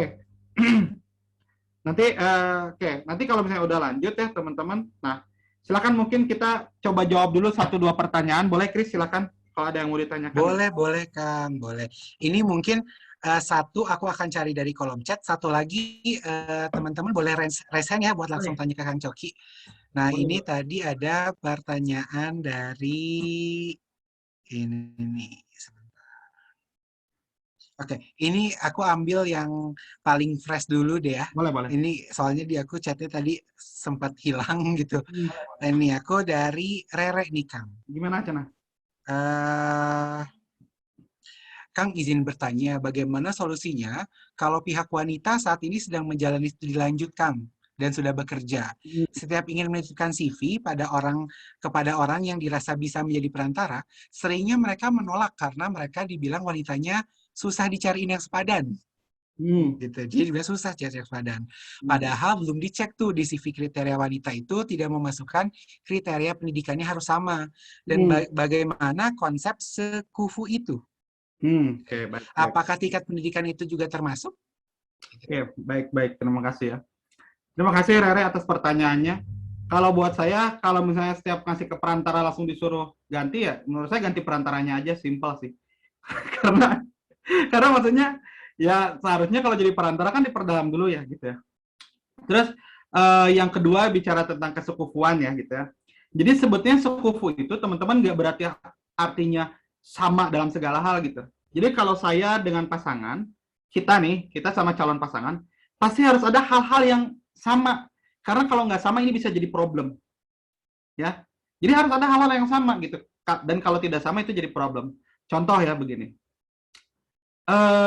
Dulu ya saya mau dijodohin sama seorang perempuan dari keluarga saya gitu. Terus si perempuannya itu dibilang bahwa ini perempuannya penghafal Al-Qur'an 30 juz gitu. Secara individual ini bagus banget gitu ya. Cuman ketika nikah sama saya jadi nggak setara, nggak sekufu karena ya saya nggak sebanyak itu hafalannya. Kira-kira yang kejadian apa kalau nikah? Kasihan bahwa saya bukan tipe yang memang concern dalam misalnya di seorang muslim yang concern sama hafalan Quran. Sedangkan istri saya concern. Bisa jadi ada harapan bahwa dia itu punya suami yang bisa sama-sama menjaga hafalan. Nah, kalau itu perbedaan itu bisa jadi problem. Nah, makanya saya bilang, wah kayaknya nggak sekufu nih dalam urusan itu gitu, nggak sama. Nah, itu jadi problem ya ketidaksamaan. Nah, dalam dalam hal lain gitu ya, bicara tentang latar belakang pendidikan. Saya itu lulusan S1, istri saya sekarang lulusan S2. Buat kita ya gelar itu nggak terlalu penting buat kita dalam pernikahan, gelar itu. Karena buat kita adalah ya yang kita butuhkan ya. Saya perlu istri yang concern dengan keluarga dan juga bidang pendidikan. Istri saya pun begitu, perlu suami yang memang support. Kita bicara passion, visi dan misi sama gitu. Bidangnya adalah pendidikan. Sama, nah itu sekufu di bidang itu. Dan persamaan itu penting gitu. Gimana kan gelarnya beda? Ya nggak masalah, karena buat kita itu bukan hal yang paling utama. Nah, ada lagi misalnya bicara tentang latar belakang keluarga. Nah, ini juga penting nih. Latar belakang keluarga, misalnya keluarga si pihak laki-laki atau perempuan lifestyle-nya berbeda sama si calon pasangan. Nah, itu harus teman-teman pertimbangkan. Karena bisa jadi ketidaksamaan itu akan membuat sebuah konflik yang bisa terjadi begitu. Lifestyle, latar belakang. Kemarin saya baru ketemu seorang teman yang baru berpisah ya, bercerai ya. Problemnya lifestyle. Dua orang ini orang-orang baik, dua-duanya. Cuman pihak keluarga perempuannya itu memang lifestyle-nya tinggi lah buat saya pribadi ya, gitu. Tapi bukan negatif loh. Lifestyle tinggi itu maksudnya mereka kan pebisnis, jadi kemana-mana pakai kendaraan, misalnya sudah begitu kan. Terus kalau beli barang itu memang yang terbaik buat keluarganya, kayak buat anak. Terus suaminya ini ya dia di latar keluarga yang biasa aja gitu ya. Bekerja juga pas-pasan biayanya gitu ya. Nah, si perempuan yang udah terbiasa dengan kehidupan seperti itu kan jadinya agak sama pasangannya itu agak berat gitu ya gitu. Suami juga bisa jadi tertekan kalau udah nikah punya latar belakang yang lifestyle yang berbeda. Karena kan suami minta istri nahan lifestyle, tapi kan sebenarnya udah biasa kayak gitu dari dulu. Nah, jadi maksud saya adalah yang kayak gitu-gitu harus diperhatikan gitu. Karena jangan sampai istilahnya tadi ya gitu ya. Itu tuh jadi problematika. Itu sih yang disebut dengan sekufu itu ya. Sama pada hal-hal yang memang itu penting bagi kita. Gitu. Kurang lebih itu ya, Rere, semoga bisa menjawab. Oke, jadi intinya kan kalau menurut kita tingkat pendidikan itu nggak harus sekufu ya nggak apa-apa gitu ya. Jadi tergantung kita prinsipnya itu pengen yang sekufunya apa ya Kang gitu ya Kang ya. Betul. Oh ya, jadi nambahin Chris dikit ya, jadi ingat. Boleh. Ada orang yang lihat gelar itu sebetulnya misalnya gini. Dia lihat gelar karena memang melihat bentuk pendidik pola kecerdasannya, misalnya kayak dia lulus S3 berarti cerdas, dan memang misalnya nih kan nggak sedikit ya laki-laki atau perempuan lah yang memang bergerak di bidang sains. Nah, mungkin memang butuh laki-laki yang memang secara pendidikannya bisa mendukung gitu. Begitu ya. Jadi memang balik lagi teman-teman itu tujuan nikahnya mau apa dan butuh pasangan seperti apa gitu. Bukan berarti gelar gak penting, karena tergantung teman-teman mau ngejar apa begitu. Dan gelar itu parameter gelar itu buat apa sih buat teman-teman gitu. Oke, itu masuk ke step 2 ya Kang, di penentuan kriteria ya Kang ya. Asik. Nah, oke, mungkin nih satu pertanyaan terakhir sebelum sesi pertanyaan kedua ya. Nanti akan ada lagi teman-teman, jadi tenang aja. Mungkin ini tapi Kang Budimannya lagi telepon kayaknya kalau aku lihat di kamera. Oh gitu. Oke, ada yang resen lagi enggak ya? Selain Kang Budiman. Oh, Kang Budimannya udah nih. Halo Kang Budiman, boleh di-unmute lagi Kang Budiman? Ya, silahkan cek. pertanyaannya. Jelas ya suara? Sudah. Iya, Nak. Pak Budiman. Ya, saya Budiman dari EC12 Kang Coki, salam. Itu Kang, ini circle maksudnya? EC Elite Circle? Hah? EC itu apa? Elite Circle. Oh iya benar berarti. Kita satu generasi. Gimana? Oke Kang, ini mengenai yang sering terjadi nih ya, terutama di saya kan baru fresh graduate lah bisa dibilang ya, dan juga baru masuk kerja gitu. Nah, yang ingin saya tanyakan itu mengenai yang sering terjadi di lingkungan saya pribadi gitu. Apakah kita harus mencari pasangan itu harus dalam satu background pendidikan, atau kalau di istilahnya masih di sekitaran mahasiswa itu harus satu kampus atau harus satu organisasi gitu. Ya. Nah itu sih Kang. Baik. Karena mengenai tempat tadi kan perlu ditanyakan mengenai teknis yang secara langsung itu. Oke, baik. Terima kasih ya Bapak Budiman. Ya, sama-sama Kang. Jadi sebetulnya gini ya, kan kadang-kadang biasanya ini datang dari orang tua kita juga sih. Harus yang dari kampus anu gitu ya, harus dari ini gelarnya gini. Nah, balik lagi sebetulnya itu tuh buat apa sih sebetulnya gitu? Kayak kenapa sih harus dari lulusan kampus tertentu kriterianya buat apa sih gitu ya? Rata-rata orang sebetulnya ya, orang tua tuh punya request itu tuh sebenarnya itu ya buat dibanggain aja gitu. Mungkin orang tua kita yang insecure lah, gitu ya, insecure. Jadi dia nitip harapan ke anaknya, nanti nikah sama lulusan anu ya gitu ya gitu. Mungkin itu permintaan orang tua kita zaman dulu lah. Cuman maksud saya adalah ketika teman-teman nentuin kriteria tuh harus jelas kenapa hal itu teman-teman butuhkan. Emang efeknya apa sih nanti terhadap rumah tangga gitu ya. Contoh misalnya ada yang nulis, boleh nggak Kang saya nulis spesifikasi tentang fisik gitu. Perempuan kulitnya gini, tingginya segini, gini, boleh nggak? Ya boleh, silakan. Ketika teman-teman tahu bahwa ketika teman-teman nulis kriteria itu adalah kriteria paling ideal buat teman-teman. Dan ketika teman-teman menemukan orang yang ideal seperti itu, teman-teman paham bahwa laki-laki itu kan mudah tertarik ya. Nah, kalau punya calon istri yang sangat-sangat menarik perhatian ya gitu, menarik untuk dipandang, sangat kecil kemungkinannya untuk melirik wanita lain begitu. Boleh.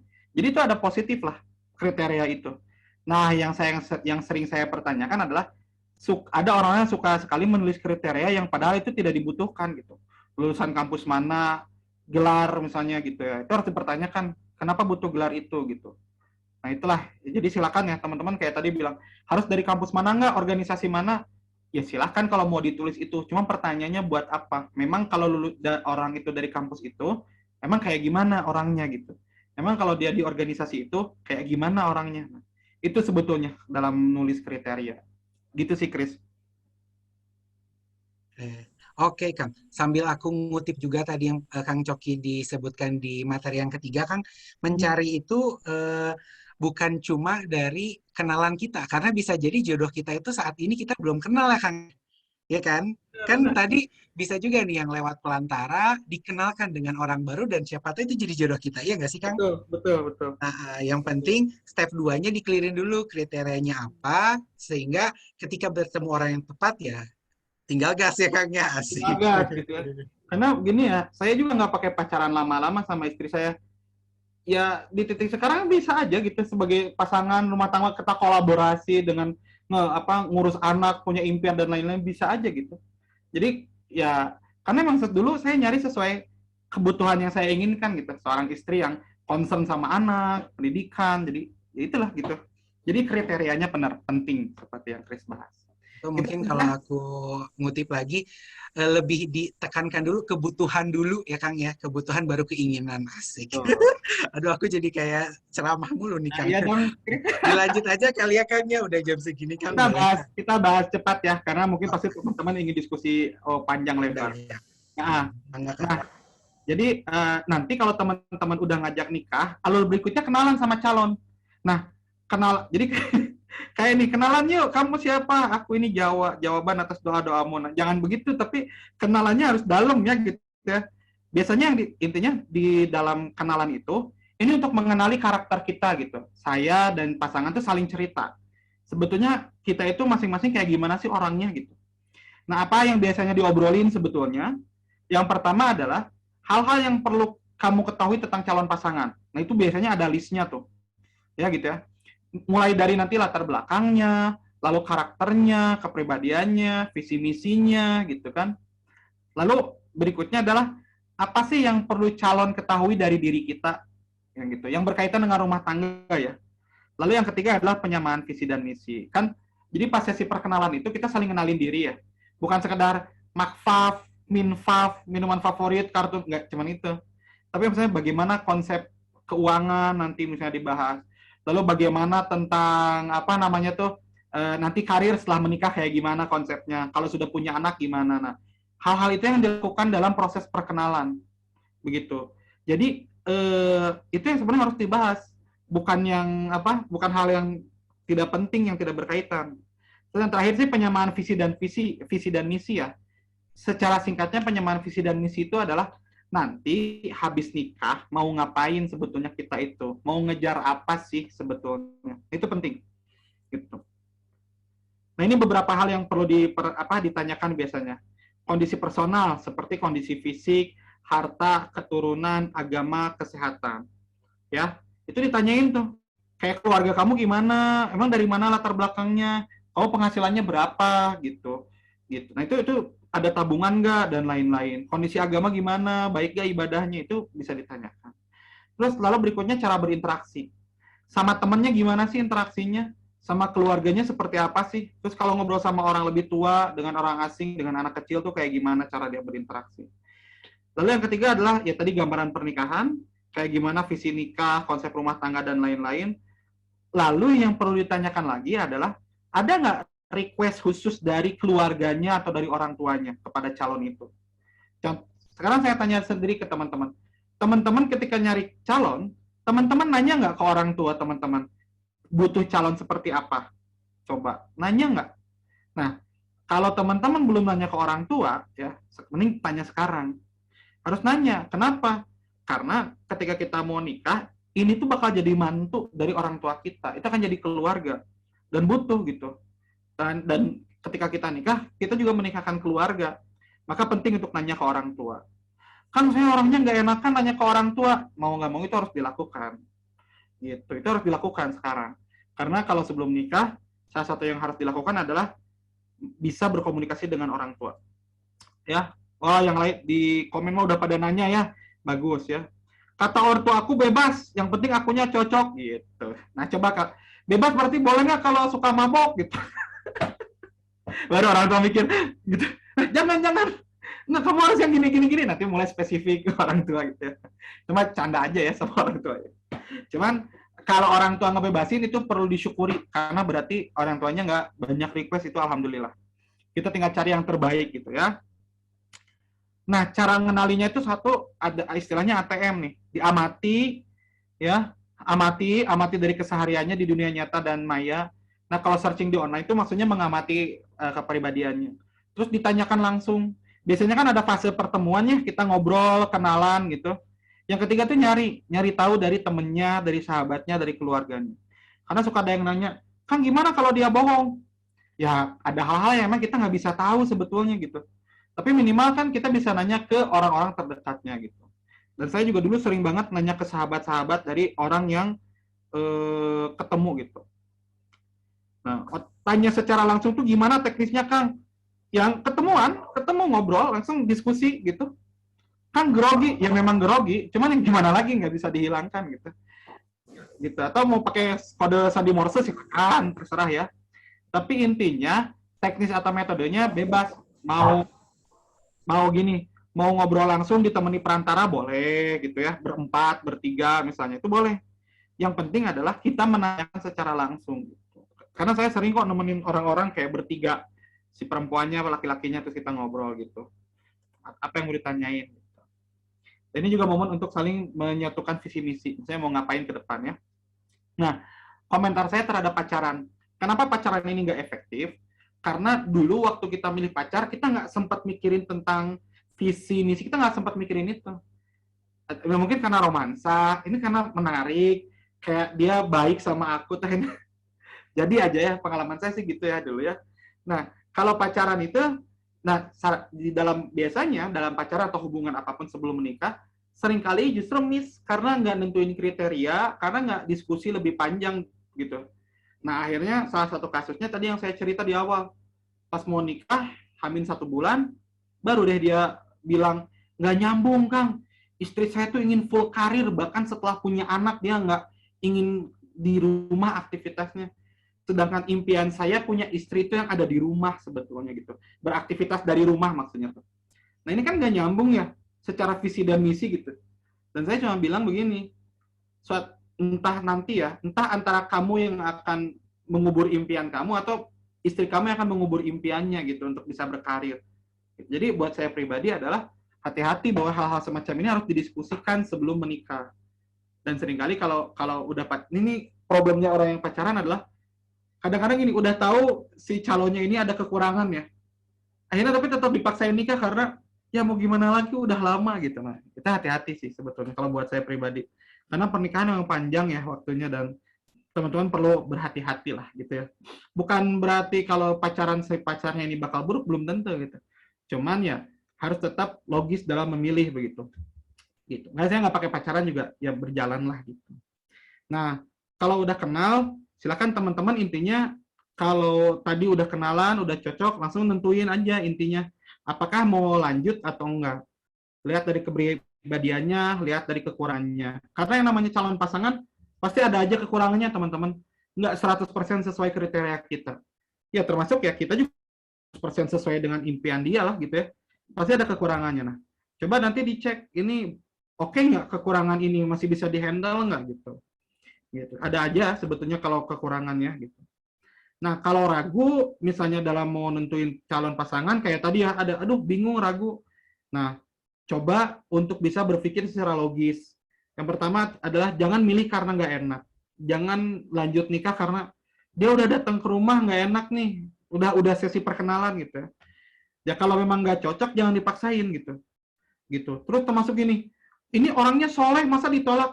Soleh juga belum tentu sebetulnya visi misinya sama. Jadi nggak hanya karena soleh kan, benar nggak? Ini soleh, tapi dia sebetulnya misalnya secara finansial belum terjamin, misalnya dianya gitu. Terus atau misalnya dia kurang dewasa dalam berinteraksi, bisa aja gitu. Jadi sebetulnya istilah nolak orang soleh itu ya buat saya pribadi ya, karena faktor kita memilih bukan hanya tadi agama, tapi banyak faktor lain juga yang harus dipertimbangkan. Lalu yang kedua adalah jangan baper dulu. Walaupun nanti kita mau, kita ngerasa ini cocok banget, belum tentu dia mau. Ya, itu real ya. Habis itulah terus berdoa gitu ya, teman-teman semua ya gitu. Oke? Nah, kalau udah dia oke, dia kita menyetujui dan dia juga mau, ya akhirnya habis itu bahas teknis nikahan sih dan akad nikah kayak gimana. Nah, ini juga momen untuk kita berkenalan dengan keluarga ya, teman-teman, bahas teknis pernikahan itu. Nanti mungkin teman-teman akan mengenal calon keluarga di sini sebetulnya, calon keluarga pasangan. Dan ketika persiapan pernikahan pun, masih mungkin itu nggak jadi nikah. Masih mungkin. Karena kita nanti perkenalan tuh sama calon keluarga, dan sangat mungkin terjadi. Dan udah banyak kasus yang saya dapatkan ya, cerita bahwa banyak yang nggak jadi, ada juga yang nggak jadi, maksudnya nggak banyak. Ada yang nggak jadi kok sebelum, ada yang H-1, ada yang di hari H gitu ya. Jadi buat saya, istilahnya kita tetap jaga diri, jaga ekspektasi ya gitu, dan tetap berhati-hati dalam persiapan. Jangan terlalu merasa bebas juga, jangan nanti ada watak-watak yang mungkin kelihatan karena ngurusin pernikahan itu ribet sebetulnya ya gitu ya, teknisnya gitu. Kalau akad aja simpel, resepsi agak ribet ya. Atau nanti ada orang lain gitu. Kisah teman istri saya adalah mau nikah, mantannya datang sehingga dibawa lari sehingga tidak jadi nikah ya. Ini real bukan FTV, itu real gitu ya. Gitu, itu kejadian. Jadi hati-hati dalam persiapan pernikahan. Oke.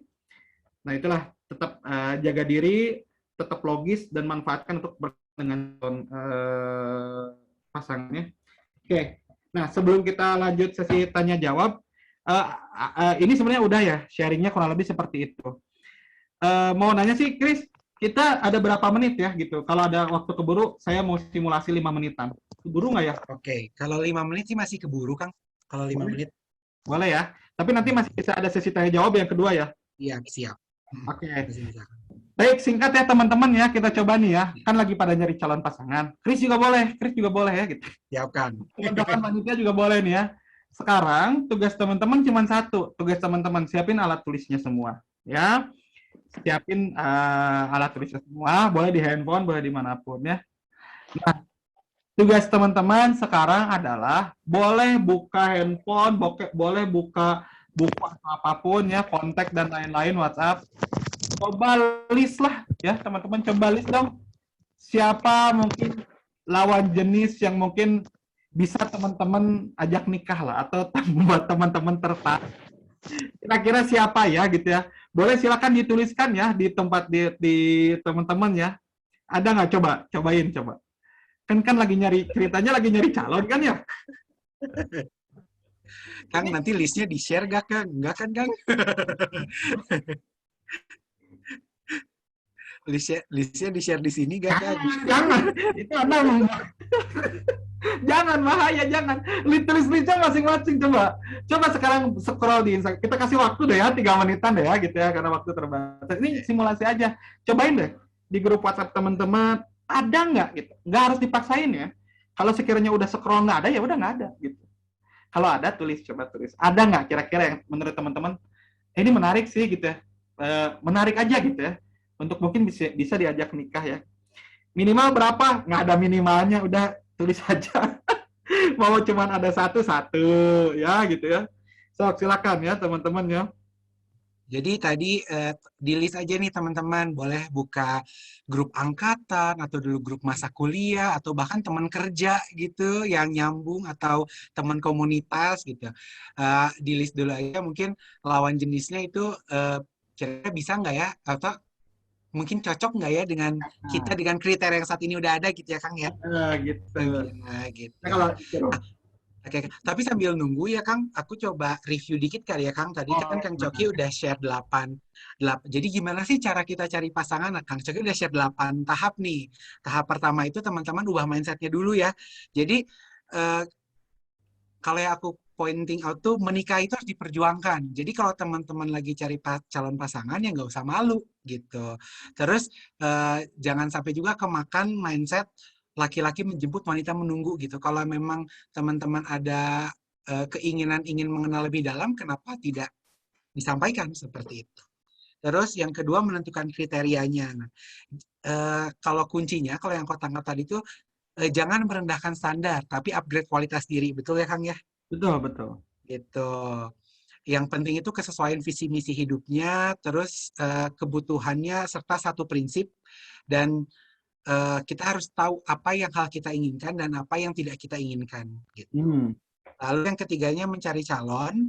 Nah, tadi calon ini nggak cuma pacar ataupun teman yang pernah kita kenal juga, tapi bisa jadi orang yang belum kita kenal. Atau bahkan nggak sedikit ya Kang cerita yang awalnya hanya mengagumi dari jauh gitu. Jadi belum kenal, cuma tahu, tapinya malah berujung di pernikahan ya Kang ya. Betul. Iya tuh. Nah, terus teman-teman bisa cari sendiri ataupun bisa juga delegasi juga tuh. Salah satunya mungkin bisa ke Hubler ya gitu. Mungkin nanti teman-teman Hubler bisa bantu follow up. Terus bisa online, bisa offline juga. Nah, habis mencari calon, barulah masuk ke ngajak nikah. Tapi ngajak nikah ini juga teman-teman nggak cuma langsung ngajak ya, tapi lebih ke mengutarakan bahwa tujuannya itu ingin berkenalan lebih lanjut gitu ya Kang ya. Betul. Nah, habis orangnya mau gitu untuk berkenalan lebih dalam, ya saatnya proses pengenalan ya Kang ya. Betul. Tuh, jadi pandangan terhadap rumah tangganya seperti apa, peleburan visi misinya, terus sampai ke pertanyaan-pertanyaan personal yang tadi disebut tuh kayak kondisi personal, gambaran pernikahan, terus ya dan lain-lainnya. Terus habis udah kenalan lebih dalam, nah barulah teman-teman menentukan pilihan.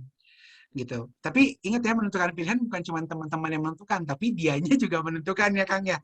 Makanya tadi Kang Coki pointing out, jangan baper dulu gitu. Siapa tahu kamunya milih iya, tapi calonnya enggak ya Kang ya. Kayak gini, oh ini banget gitu ya. Wah ini tuh kok dulu nggak ketemu, tiba-tiba ketemu di jalan, ini tuh Allah tuh menunjukkan kepada, wah udah luar biasa.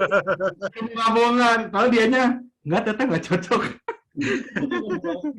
Terus jangan sampai juga teman-teman memilih karena gak enak gitu, karena balik lagi pernikahan ini ada jangka panjang ya Kang ya. Betul. Gitu. Dan terus berdoa. Jadi ikhtiarnya bukan cuma ikhtiar dari dunia, tapi bantuan dari langit juga ya Kang ya. Betul sekali. Terus kalau sudah menentukan pilihan, mulai pembahasan ke teknis pernikahan, dan yang terakhir kalau semuanya sudah siap, akad nikah ya Kang. Asik. Akad setlep, udahlah kalau udah akad mah ya. Gitu.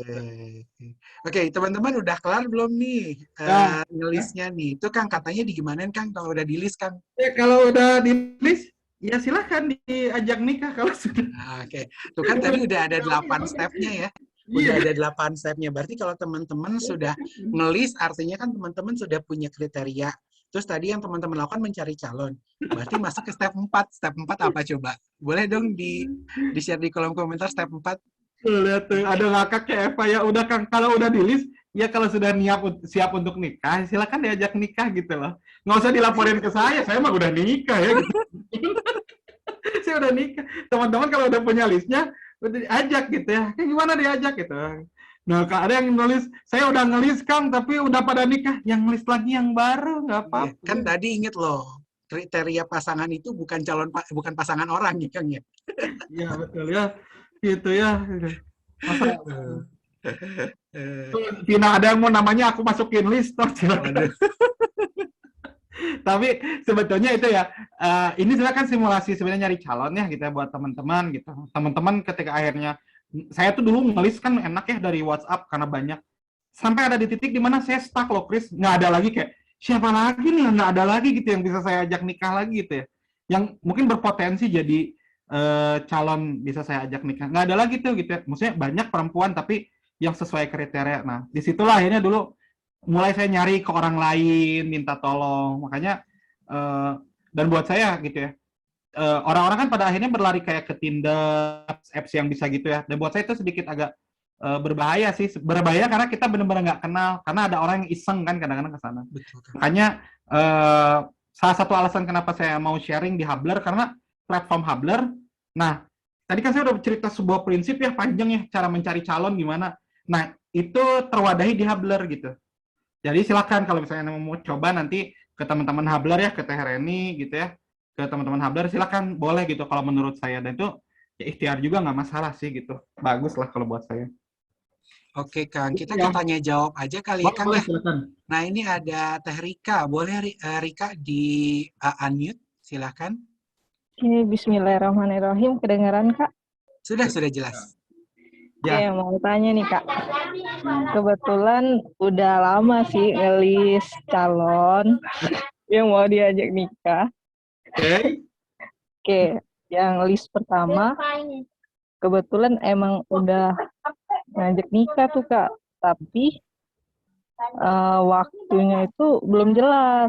Nah, terus Rika tuh ada ketertarikan juga sama list yang di nomor 2. Nah, tapi dia bilang tuh mau nikah pas umur 27. Nah, jadi Rika tuh bingung mau ngeiyain yang pertama atau tetap kosong sampai yang kedua ini siap gitu.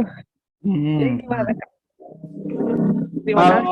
Oke, saya tanya, Rika ini lagi pengen nikah dengan cepat sekarang? Enggak juga. Oke. Agak santai? Iya, santai. Oke. Tapi ada gambaran pingin berapa tahun lagi? Pinginnya paling lambat sih 2023. Oh, 2023. Oke, baik. Jadi sebetulnya biasanya sih gini ya, ketika kita nyari calon ya, kadang-kadang kan suka ada yang nunggu dulu ya, setahun, 2 tahun gitu. Nah, prinsip saya sama istri saya sama dulu gitu.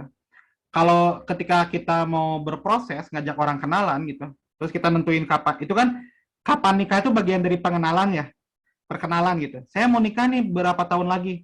Nah, itu bagian dari kita mengenali, oh, kita berarti mungkin beberapa tahun lagi gitu ya. Nah, kalau buat saya adalah, kalau dirasa waktunya itu terlalu lama, maka saya izin untuk nyari yang lain gitu. Buat saya pribadi gitu. Maksudnya nyari yang lain tuh, kalau sekiranya memang ada dan tata lebih cepat dan itu juga sesuai kriteria, kita milih yang itu. Begitu. Jadi saya bukan tipe yang ketika orang menjanjikan, nanti ya 5 tahun lagi, 6 tahun lagi, baiklah aku tunggu ya gitu. Itu kan kalau di film kan romantis ya. Cuman kalau dalam kita mau nikah sih, ya nggak gitu sih konsepnya sebetulnya ya. Ketika teman-teman udah mau nikah, maka cari emang yang udah siap aja begitu. Yang sesuai lah waktunya gitu ya. Nah, terus terkait tadi yang laki-laki ada ketidakjelasan secara waktu, gitu. Nah, kalau menurut saya ya gitu ya, kalaupun ada ketidakjelasan waktu, memang harus dikonfirmasi apa yang membuat nggak jelas, apa yang sedang dikejar, itu harus ditanya sebetulnya gitu. Yang pasti adalah kalau buat saya ya, jangan maksa orang untuk nikah cepet-cepet gitu. Karena gini, karena apanya? Ayo dong, aku kan mau nikah, ayo kamu dipercepat. Sehingga orang itu mempercepat nikah dan dia melupakan beberapa hal yang sebetulnya harus diselesaikan sebelum menikah. Begitu. Jadi kalau buat saya tadi ya, antara pilihan satu atau dua, menurut saya yang dua udah jelas. Cuma kan masih lama. Tanya dulu yang satu, yang ditunggu apa sih sebetulnya, lagi ngapain. Kalau dia masih belum jelas, ya gitu, ya berarti memang kita memahami ini laki-laki ini juga sedang dalam proses mencari jati diri begitu. Nah, kalau memang merasa worth it untuk dibantu, silakan dibantu gitu. Kalau enggak sih, kalau buat saya mending cari lagi aja yang lain. Begitu. Maksudnya cari itu bukan artinya orang ini akhirnya saya nggak mau nikah ya. Karena jodohmu nggak ada yang tahu sih. Bisa orang yang ngomong 27 tahun bisa tiba-tiba tahun depan ngajak nikah, sangat mungkin terjadi gitu. Jadi kalau buat saya ya, buat teman-teman yang akhirnya hari ini bingung secara waktu kapan mau nikah, sambil teman-teman nunggu tadi ya, sambil nyari, menurut saya mah sambil teman-teman itu meningkatkan kapasitas diri deh, bener. Karena gini, ketika teman-teman meningkatkan kapasitas diri ya, kapasitasnya bagus, secara personal bagus, baik, berkarya, lalu misalnya interaksinya baik dengan orang-orang, orang-orang tuh lebih senang mereferensikan orang-orang seperti ini gitu untuk dinikahi begitu. Itu kejadian di saya ataupun di laki-laki ataupun di perempuan seperti itu. Jadi itu sih kalau buat saya ya gitu. Semoga bisa memberi gambaran buat Rika. Terima kasih Rika. Oke, terima kasih Kang. Oke, terima kasih ya Rika. Kita lanjut lagi nih. Teman-teman ada yang mau open mic lagi nggak? Kalau nggak, aku akan bacakan pertanyaan dari kolom komentar, di kolom chat Banyak ya nih. di komentar ya. Iya, di kolom chat banyak nih. Ada lagi nggak yang mau nanya langsung nih ke Kang Coki nih? Kalau ada boleh raise hand dong. Malu-malu perempuan mah Chris. Dan Oke. laki-laki gitu. Ini aku baca dari kolom komentar aja Kang ya. Boleh silakan. Ini ada pertanyaan dari Raisa nih Kang. Hey, Kang, gimana kalau kenalan sudah lama tapi komunikasinya kurang kurang intens dan dalam kurang intens dan dalam karena sekarang kita beda kota. Tapi dia baik banget Kang sama saya dan memahami saya, hois. Cuma saya ragu sama dia karena saya merasa kurang klik dengan dia. Dia kebetulan sudah mengajak saya menikah. Bagaimana ya mengatasi keraguan ini gitu? Oke. Nah, good, pertanyaan yang bagus. Keraguan kan suka muncul ya kalau mau nikah ya. Bagi saya mah begini, ketika ada keraguan itu harus jelas ini ragunya karena apa. Gitu. Jadi misalnya tadi siapa yang nanya tuh namanya? Raisa Kang. Raisa ya gitu ya. Nah, misalnya Raisa ragu nih sama calon ataupun teman-teman ragu sama calon. Itu coba ditulis real, di breakdown lah. Apa sih yang benar-benar bikin kita ragu? Apanya? Perilakunya, penghasilannya, karirnya, keturunannya, gitu. Atau sebenarnya keraguan itu karena kita yang nggak siap sebetulnya. Nah, itu yang pertama. Makanya itu jadi bahan evaluasi sebetulnya, keraguan itu. Nah, ketika akhirnya jelas, misalnya, saya dari pasangan ini ada yang nggak jelas nih, misalnya tentang penghasilan misalnya, gitu, ekonomi, ataupun kesehatan atau apa. Nah, itu yang dilakukan dalam sesi perkenalan, pengenalan lebih dalam gitu. Jadi ngobrol secara serius, aku mau bahas ini gimana ya, diskusilah itu di situ gitu. Nanti biasanya kan nanti ya kayak kita ngobrol aja, si calon pasangan akan bilang, saya gini kondisinya, ngejelasin. Terus biasanya ada studi kasus, semisal dulu kalau yang studi kasus tuh kayak gini, kita nanya, kalau nanti kita nggak punya uang gimana? Kalau dapat musibah gimana? Kalau misalnya orang tua saya sakit gimana gitu misalnya? Atau kalau kita belum dikasih keturunan gimana? Hal-hal semacam ini memang perlu didiskusikan lebih dalam sebetulnya dengan calon pasangan. Nah, itu sebetulnya harus dilakukan begitu. Jadi, saya cuma bisa bilang begini ya, baik aja tuh nggak cukup untuk jadi pasangan atau seorang suami atau seorang istri itu nggak cukup. Karena suami itu nggak cuma butuh baik, teman-teman, tapi harus memimpin, harus bisa nge-lead, harus punya visi, itu laki-laki. Perempuan juga nggak cuma sekedar baik aja, tapi juga dia concern sama keluarga, misalnya kan gitu. Dia harus punya perencanaan tentang kedepannya juga gimana sama pasangan. Nah, jadi baik aja benar-benar nggak cukup, teman-teman, gitu. Makanya, di sesi pengenalan inilah teman-teman mendalami itu, begitu. Gitu sih kurang lebih ya. Gitu. Jadi perdalaman. Kalau ada keraguan dituntaskan dulu ya Kang, keraguannya karena apa ya Kang? Betul gitu. Karena banyak kayak gini nih. Misalnya ini singkat ya. Saya ngerasa nggak sreg gitu. Nah itu tuh membingungkan karena kenapa nggak serg? Ya nggak serg aja gitu. Nah itu nggak boleh. Ketika kita bilang nggak sepakat sama seseorang, harus jelas gitu. Karena itu juga bisa jadi evaluasi buat kita. Apa sih yang bikin kita nggak serg gitu. Begitu. Oke, ini ada yang resen lagi nih Kang, dari Fitri. Boleh Fitri di-unmute? Ya, makasih kesempatannya Kang. Assalamualaikum warahmatullahi wabarakatuh. Silakan Waalaikumsalam, Fitri. Halo. Ini Kang, saya tuh punya kendala ya Kang. Fitri. Jadi saya cepet ilfeel gitu Kang. Nah gimana sih cara mengatasi biar saya tuh nggak cepet ilfeel gitu mungkin Kang dari saya. Nah, Makasih, Bang. oke. Saya nanya balik ke Fitri. Apa yang bikin ilfeel? Ya misalnya Kang, saya kan punya kriteria tertentu nih Kang. Tapi Apa tuh? pada kenyataannya misalnya dikenalin sama seseorang, ada satu hal aja yang buat hal kecil sih sebenarnya yang buat saya ilfeel. Terus ya udah saya tutup aja gitu Kang. Karena ya udah langsung ilfeel aja gitu. Contohnya apa sih? Boleh nggak? Kita tahu boleh nggak? Atau jangan? Sebenarnya sepele. Misalnya nih Kang, saya nggak mau ngomongin gimana ya Kang. Misalnya dia menyanjung saya gitu Kang, tapi dia merendahkan dirinya dia gitu. Oh, Jadi saya iya. males gitu Kang. Kok orang nih kok jadi nggak pede ya gitu. Gitu ya? Gitu Kang. Ya, oke, siap.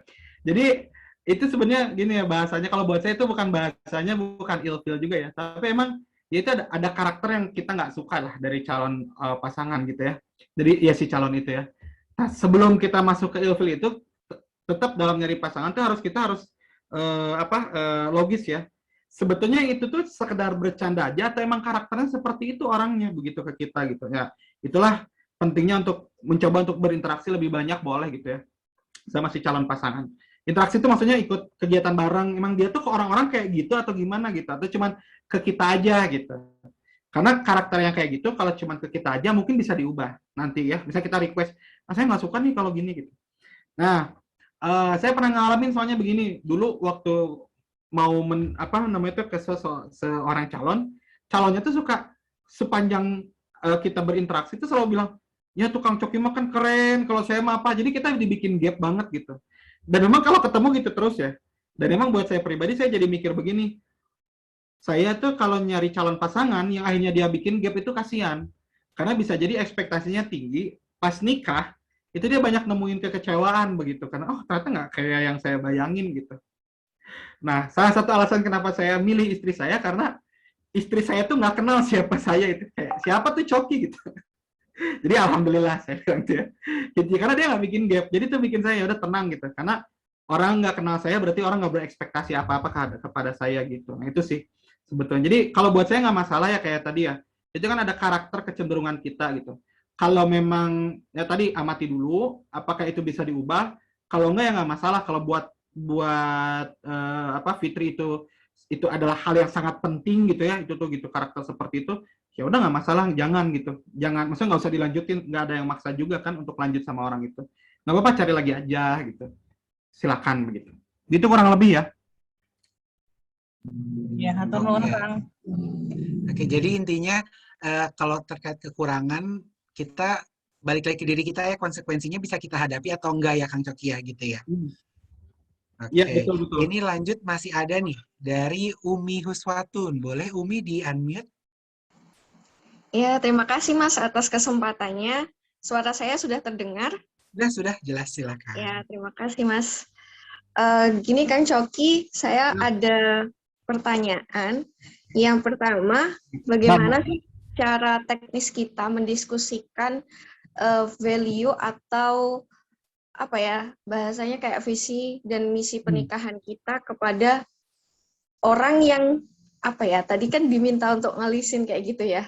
Nah, tapi kita tuh masih kayak belum yakin kayak gitu sama orang-orang ini. Nah, kira-kira tuh gimana teknisnya untuk ngajak diskusi terkait value mereka. Dan kalau semisalnya nih kita udah ngajak diskusi nih ke salah satu calon misal, tapi kok kayaknya nih ya, kita tuh ada perasaan trust issue ke apa yang dia ungkapkan atau apa yang dia jelaskan gitu. Gimana tuh Mas kira-kira? Itu yang pertama. Yang kedua, pertanyaannya, beberapa kali saya pernah berdiskusi dengan teman-teman perempuan saya. Jadi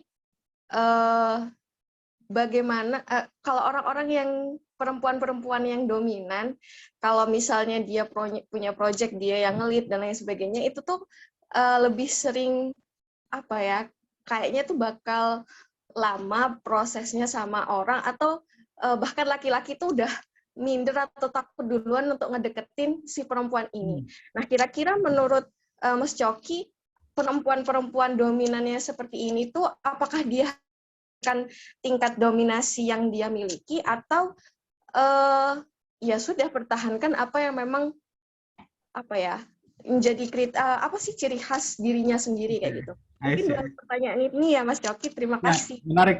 Oke, baik, terima kasih ya. Tadi siapa namanya, Umi Huswatun ya. Udah jadi ibu-ibu Umi? Udah jadi Umi? Enggak. Ini namanya emang Umi Huswatun Hasanah. Iya. Baik, Masih Umi. single, makan di bawah 25 tahun juga. Nah, tapi udah dipanggil Umi ya sama teman-temannya ya. Oke, Umi. Jadi jadi kayak cerita ke ibu saya. Umi, yang pertama tuh tentang sebenarnya pertanyaan pertama apa tadi, Chris? Saya lupa deh.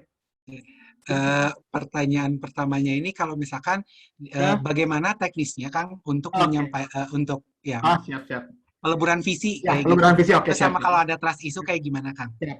Nah, yang tentang peleburan visi ya, saya boleh share screen sedikit gitu ya. Nih, ini adalah kelihatan nggak ya sama teman-teman ya? Ini Lagi loading. Nah, sudah Kang. Di Instagram saya pernah, ini adalah pertanyaan yang saya tanyakan kepada istri saya dulu. Saya nggak pakai, dulu kan rame banget ya, kayak tukeran CV dan lain-lain. Nah, istri saya gayanya nggak pakai CV gitu. Dia senangnya ngobrol. Jadi kita tukeran voice note. Jadi kita pakai perantara. Waktu itu adalah tukeran pertanyaan. Ini list pertanyaannya saya kirimin. Silakan dijawab gitu. Jadi kita tukeran voice note aja, saling dengerin gitu. Cerita saya dan lain-lain. Nah, semoga teman-teman kelihatannya di sini ya, gitu ya. Nah, termasuk di dalamnya tuh, nah ini nanya masa depan sebetulnya, kayak kamu tuh nikah buat apa, terus pingin kayak gimana ke depan, terus rencananya kayak gimana. Nah, ketika ada hal-hal yang menurut kita nggak puas jawabannya atau nggak jelas, maka setelah itu pertemuan offline waktu itu, nah ngobrol. Jadi waktu itu saya ngobrol, ditemenin, dan kita diskusi kayak, ini maksudnya kamu tuh gini mau apa ya, rencananya kayak gimana. Nah itu ditanya-tanya gitu. Jadi sebetulnya biasa aja, bahkan bentuknya kayak interview kalau dulu ya, nanya gitu, ngobrol gitu. Tapi santai, tetap santai, nggak kayak interview kerja gitu, enggak. Kita ngobrol aja, ada perantara gitu ya. Oh jadi nanti pengen kayak gitu rencananya gitu, kayak saya tuh pengen punya anak langsung nih misalnya. Jumlahnya banyak dan lainnya kayak gitu-gitu kan bisa didiskusikan lah pas sesi ini. Jadi teknisnya seperti itu sih gitu. Nah, biasanya kalau saya sih, saya sangat menyarankan pertemuan itu memang ada perantaranya, ada temen atau gimana.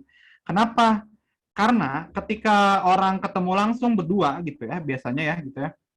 Kalau bagi yang muslim malah itu mah hukum tentang berdua-duanya ya udah paham menurut saya. Cuman ini secara psikologis ya, orang ketika berdua, laki-laki itu kadang-kadang dia kalau ngomong kan suka ngegombal ya.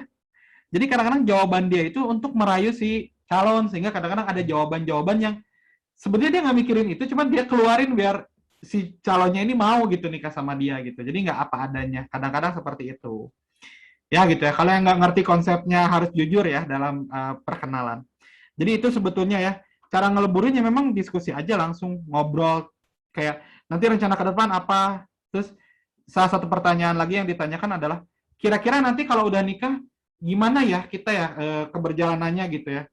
Terus saya kan komunitas, boleh nggak nanti misalnya tuh pendanaan dari suami dan lain-lain, itu boleh kayak gitu. Itu kayak gitu ya. Nah yang kedua bicara tentang trust issue nih. Sebetulnya bicara tentang tadi sebetulnya wanita-wanita yang dominan ya gini. Di dunia ini tuh ya yang namanya dominan itu bakat sebetulnya, karakter. Ada wanita yang dilahirkan dominan, ada wanita yang dilahirkan tidak dominan, ada. Laki-laki juga ada laki-laki yang dilahirkan dominan, ada laki-laki yang dilahirkan tidak dominan ya. Ini bahasanya kalau bahasa bakat itu komen gitu, mengatur, mengendalikan.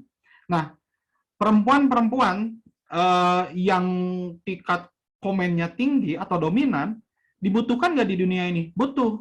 Karena di komunitas tertentu yang isinya perempuan semua, perlu ada peran wanita begini.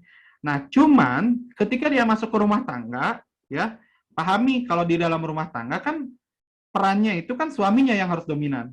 Jadi, ketika perempuan ini dominan, ya, syaratnya apa? Carilah laki-laki yang lebih dominan lagi, gitu, yang mampu menaklukkan dominasi si perempuan ini, gitu.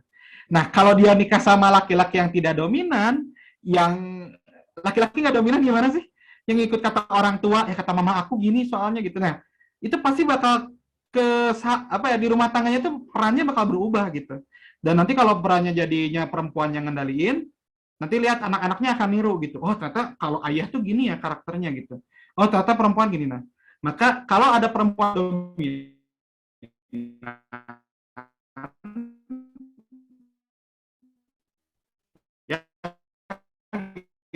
gitu ya. Ya setelah bermain dominan, tapi laki-lakinya lebih dominan itu boleh, begitu ya. Jadi kalau buat saya pribadi janganlah, perempuan itu memang dibutuhkannya yang seperti itu ya gitu. Cuman pahami perannya gitu. Perempuan yang dominan kalau udah masuk rumah tangga harus diredam.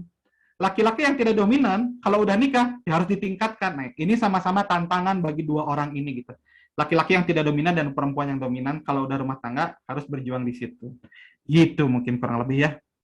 Semoga bisa menjawab ya. Terima kasih Mas Noki udah menjawab. Oke, Umi, terima kasih Umi. thank you Umi. Ini nanti aku coba, Kang Coki, boleh dong linknya Kang dikirim aja Kang nanti ke WA Kang, Oh, biar aku siap. bisa forward ke grup sini ya Kang. Boleh atau ya. Oke. Pasti pengen dicek ya. Ini, nah ini sayang banget nih teman-teman, waktu kita udah habis nih sebenarnya. Nah Kang Coki masih ada yang mau disampaikan dulu gak Kang untuk di wrap up Kang? Oke, baik. Teman-teman ya, mungkin sedikit dari saya sebagai penutup ya teman-teman semua. Sebelumnya saya ucapkan terima kasih kepada teman-teman semua yang udah hadir di kelas ini, karena menurut saya ini sangat-sangat spektakuler lah, udah spektakuler ya. Ya kelas ini bisa berjalan. Cuman sebagai penutup dari saya cuma mau reminder aja, sebenarnya gini, proses pernikahan itu teman-teman semua ya. Nah ini. Jadi pernikahan itu kan sebetulnya urusannya benar-benar sakral ya gitu ya, dari mulai kita menemukan calon pasangan, mempertemukan dua keluarga. Dan ini panjang, ibadah jangka panjang begitu ya. Gitu. Maka saya sih cuma mengingatkan kepada teman-teman bahwa jangan sampai kita menentukan pasangan itu dengan cara yang asal gitu ya. Dengan proses yang baik, dengan cara yang benar, cara yang tepat begitu. Sehingga teman-teman milih pasangan yang tepat. Nggak apa-apa kata orang ribet, nggak apa-apa kata orang lama, nggak apa-apa dikomentarin mau kapan ini nikah. Karena nikah nggak bisa diburu-buru, karena nikah nggak bisa dijalani dengan asal-asalan. Santai aja, relax, nikahlah ketika memang waktunya tepat, gitu ya. Nikahlah ketika teman-teman udah siap, nikahlah ketika teman-teman udah punya pasangannya. Dan bukan berarti waktu yang tepat itu teman-teman nunggu gitu, karena pernikahan tidak datang dari langit ya. Pernikahan datang diperjuangkan, dan ikut kelas seperti ini, nanti nyari pasangan, misalnya ikut habler, ikut kegiatan, itu adalah bagian dari teman-teman memperjuangkan hidup teman-teman juga. Itu mungkin yang bisa saya share ke teman-teman semua. Terima kasih teman-teman. Kalau misalnya teman-teman, ini sedikit info ya, kalau teman-teman mau belajar lebih lengkap tentang persiapan pranikah, kita ada kelas juga di Productive School, Productive Marriage. Itu kita akan buka bulan November ya, gitu, 10 pertemuan, bahas semua hal tentang pranikah, mulai dari teknisnya sampai ilmu-ilmu basic seperti manajemen keuangan, komunikasi, dan juga seks dan edukasi kesehatan keluarga. Nah, itu ada di sana. Silakan boleh nanti gabung aja teman-teman, saya share linknya ke teman-teman panitia juga. Terima kasih, saya pamit menyudahi ya sesi saya. Hatur nuhun, saya kembalikan ke Chris. Terima kasih. Oke, hatur nuhun pisan Kang Coki. Wah, hari ini kita udah dikasih 8 tips nih. Jadi kalau teman-teman tadi awal masih bingung nih gimana sih mencari pasangan yang tepat gitu. Nah, tadi teman-teman udah praktek juga kan, udah ngelis nih. Nah, siapa tahu listnya udah bisa teman-teman jalankan nih untuk dikenali lebih dalam dengan list yang teman-teman targetkan. Teman-teman semua, nah untuk mengakhiri acara ini sebelum kita closing, teman-teman boleh dulu isi feedback di bit.ly/feedback4habler. Nah, teman-teman boleh diisi dulu. Aku tunggu sekitar 2 menitan ya, 2 menitan lah. Habis itu nanti kita akan foto bersama. Sambil nunggu mungkin Kang Coki terakhir kali ya sambil nunggu foto bersama Kang ada oh linknya oke, boleh saya kopas ke sini. Apa? Ada ini apa closing statement lagi? Ya udah closing statement tapi aku mau nanya lagi Kang. Aduh, gimana dong Kang? Oh iya tuh. Oh ini tar mana ya? Tadi tuh. Iya. Oh ini tadi link Instagram udah ada ya yang dari Kang Coki tuh. Iya. Pertanyaannya udah jelas, list pertanyaannya juga udah lengkap tuh. Jadi nggak harus nanya apa visinya, langsung nggak literally pertanyaan apa misinya gitu. Tapi kan bisa dengan pertanyaan-pertanyaan lebih halus kayak gitu. Iya gitu. Nah, itu kan dulu juga kita apa ya Chris ya. BTW di kelas yang saya bikin juga itu ada loh list pertanyaannya termasuk cheat sheet ya, teks yang harus dikirimkan kepada calon kalau mau ngajak nikah. Waduh. Namanya. Tinggal ganti nama, tinggal kirim. Biar nggak pusing gitu ya. Gitu. Iya. Tapi hati-hati jangan sampai nanti saya titik-titik gitu ya. Masih mending Harusnya kayak diganti titik-titik. nama. Jangan sampai ini dikirim ke banyak terus lupa ganti nama. Halo Iya. Santi. Nah gitu, aduh itu parah banget. Gimana nih teman-teman? Udah pada? Aku tunggu waktu sekitar 1 menit lagi ya. Habis itu teman-teman ini boleh sambil menyalakan kameranya untuk kita foto bersama nih. Gitu. Aku stop share, aku coba ke galeri view dulu. Teman-teman boleh dong. Wah, ini ada yang di perjalanan masih semangat untuk dengerin Kang Coki nih Kang untuk menemukan pasangan terbaiknya nih. Ya. Amin. Mantap. Wah, hari ini banyak perempuannya ya, Kang ya. Tapi balik lagi teman-teman. Yang tadi di poin nomor 2 ya. Nggak usah apa kalau cari pasangan itu nggak harus wanita itu nunggu dijemput ya kayak gitu. Kalau emang ada ketertarikan, tapi kalau misalkan malu juga mungkin bisa lewat perantara kayak gitu. Iya betul. Oke. Nah ini mungkin teman-teman dari panitia boleh coba di capture. Ini kebetulan kita banyak banget nih halamannya nih. Wah hari ini mantap nih siang-siang Sabtu siang. Super ya hari ini ya. Iya super sekali ini ya. Yang daftar 400-an. Wow, cool. Mungkin dari Randy, dari Habler mungkin mau ada tambahan nggak Ren? Atau kalau ada yang tertarik dengan Habler harus menghubungi kemana nih? Oke, buat teman-teman yang tertarik ke Habler, teman-teman kan udah join grup WA tuh, nanti ada Cinta juga tuh miminnya Habler di sana. Teman-teman bisa tanya-tanya ke miminnya Habler bisa langsung diskusi dan lain-lain. Kita akan siap selalu buat bantu teman-teman. Gitu sih. Oke. Gimana? Oke, kita langsung pose saja di halaman pertama. Boleh pakai gaya terbaiknya, teman-teman. Siap, 1, 2, tik. Oke, ke halaman kedua, boleh. 1, 2, tik. Oke, nah ini halaman ketiga kayaknya udah nggak ada yang pakai video, jadi kita fotonya sampai halaman kedua aja. Terima kasih buat teman-teman semua. Semoga perjalanan teman-teman untuk menemukan pasangan terbaiknya dilancarkan. Karena balik lagi pernikahan ini niatnya niat yang baik ya Kang Coki ya, Kang ya. Gitu, insya Allah niat baik ya akan dilancarkan juga. Dan ingat jangan lupa doa biar usahanya itu nggak cuma di dunia tapi dibantu juga sama usaha dari langit. Gitu. Oke, saya Christian Hermawan, saya chat. Terima kasih teman-teman semua. Jangan lupa feedback-nya untuk diisi ya. Oke, nah ini. Oke, ini sebenarnya sesinya udah selesai sih teman-teman. Sudah bisa meninggalkan room kalau udah isi feedback. Kalau mau ada yang kita discuss sebentar nih, sambil nunggu teman-teman ngisi feedback juga boleh. Gitu. Oke, ya hatur nuhun pisan Kang Coki. Hatur nuhun semuanya. Makasih ya Kang Coki. Oh, thank you Kak Kris. Super. Ya, nanti juga akan ada webinar-webinar yang lebih lanjut lagi ya. Wow, ada yang sambil nyetir ya ini ya. Wow. Hati-hati Mbak Evi. Ya, nanti pokoknya nantikan aja acara-acara keren dari Habler ya Ren ya. Ya, siap. Kita bakal adain rutin. Terus nanti juga kita akan ada kayak main game bareng speed dating gitu. Nanti kita bakal undang teman-teman juga. Gitu sih. Itu bisa dicoba tuh nanti ya pas momen speed dating ya Ren ya. Gitu. Siapa tahu kan bisa menemukan pasangannya lewat Hubler kayak gitu. Oke.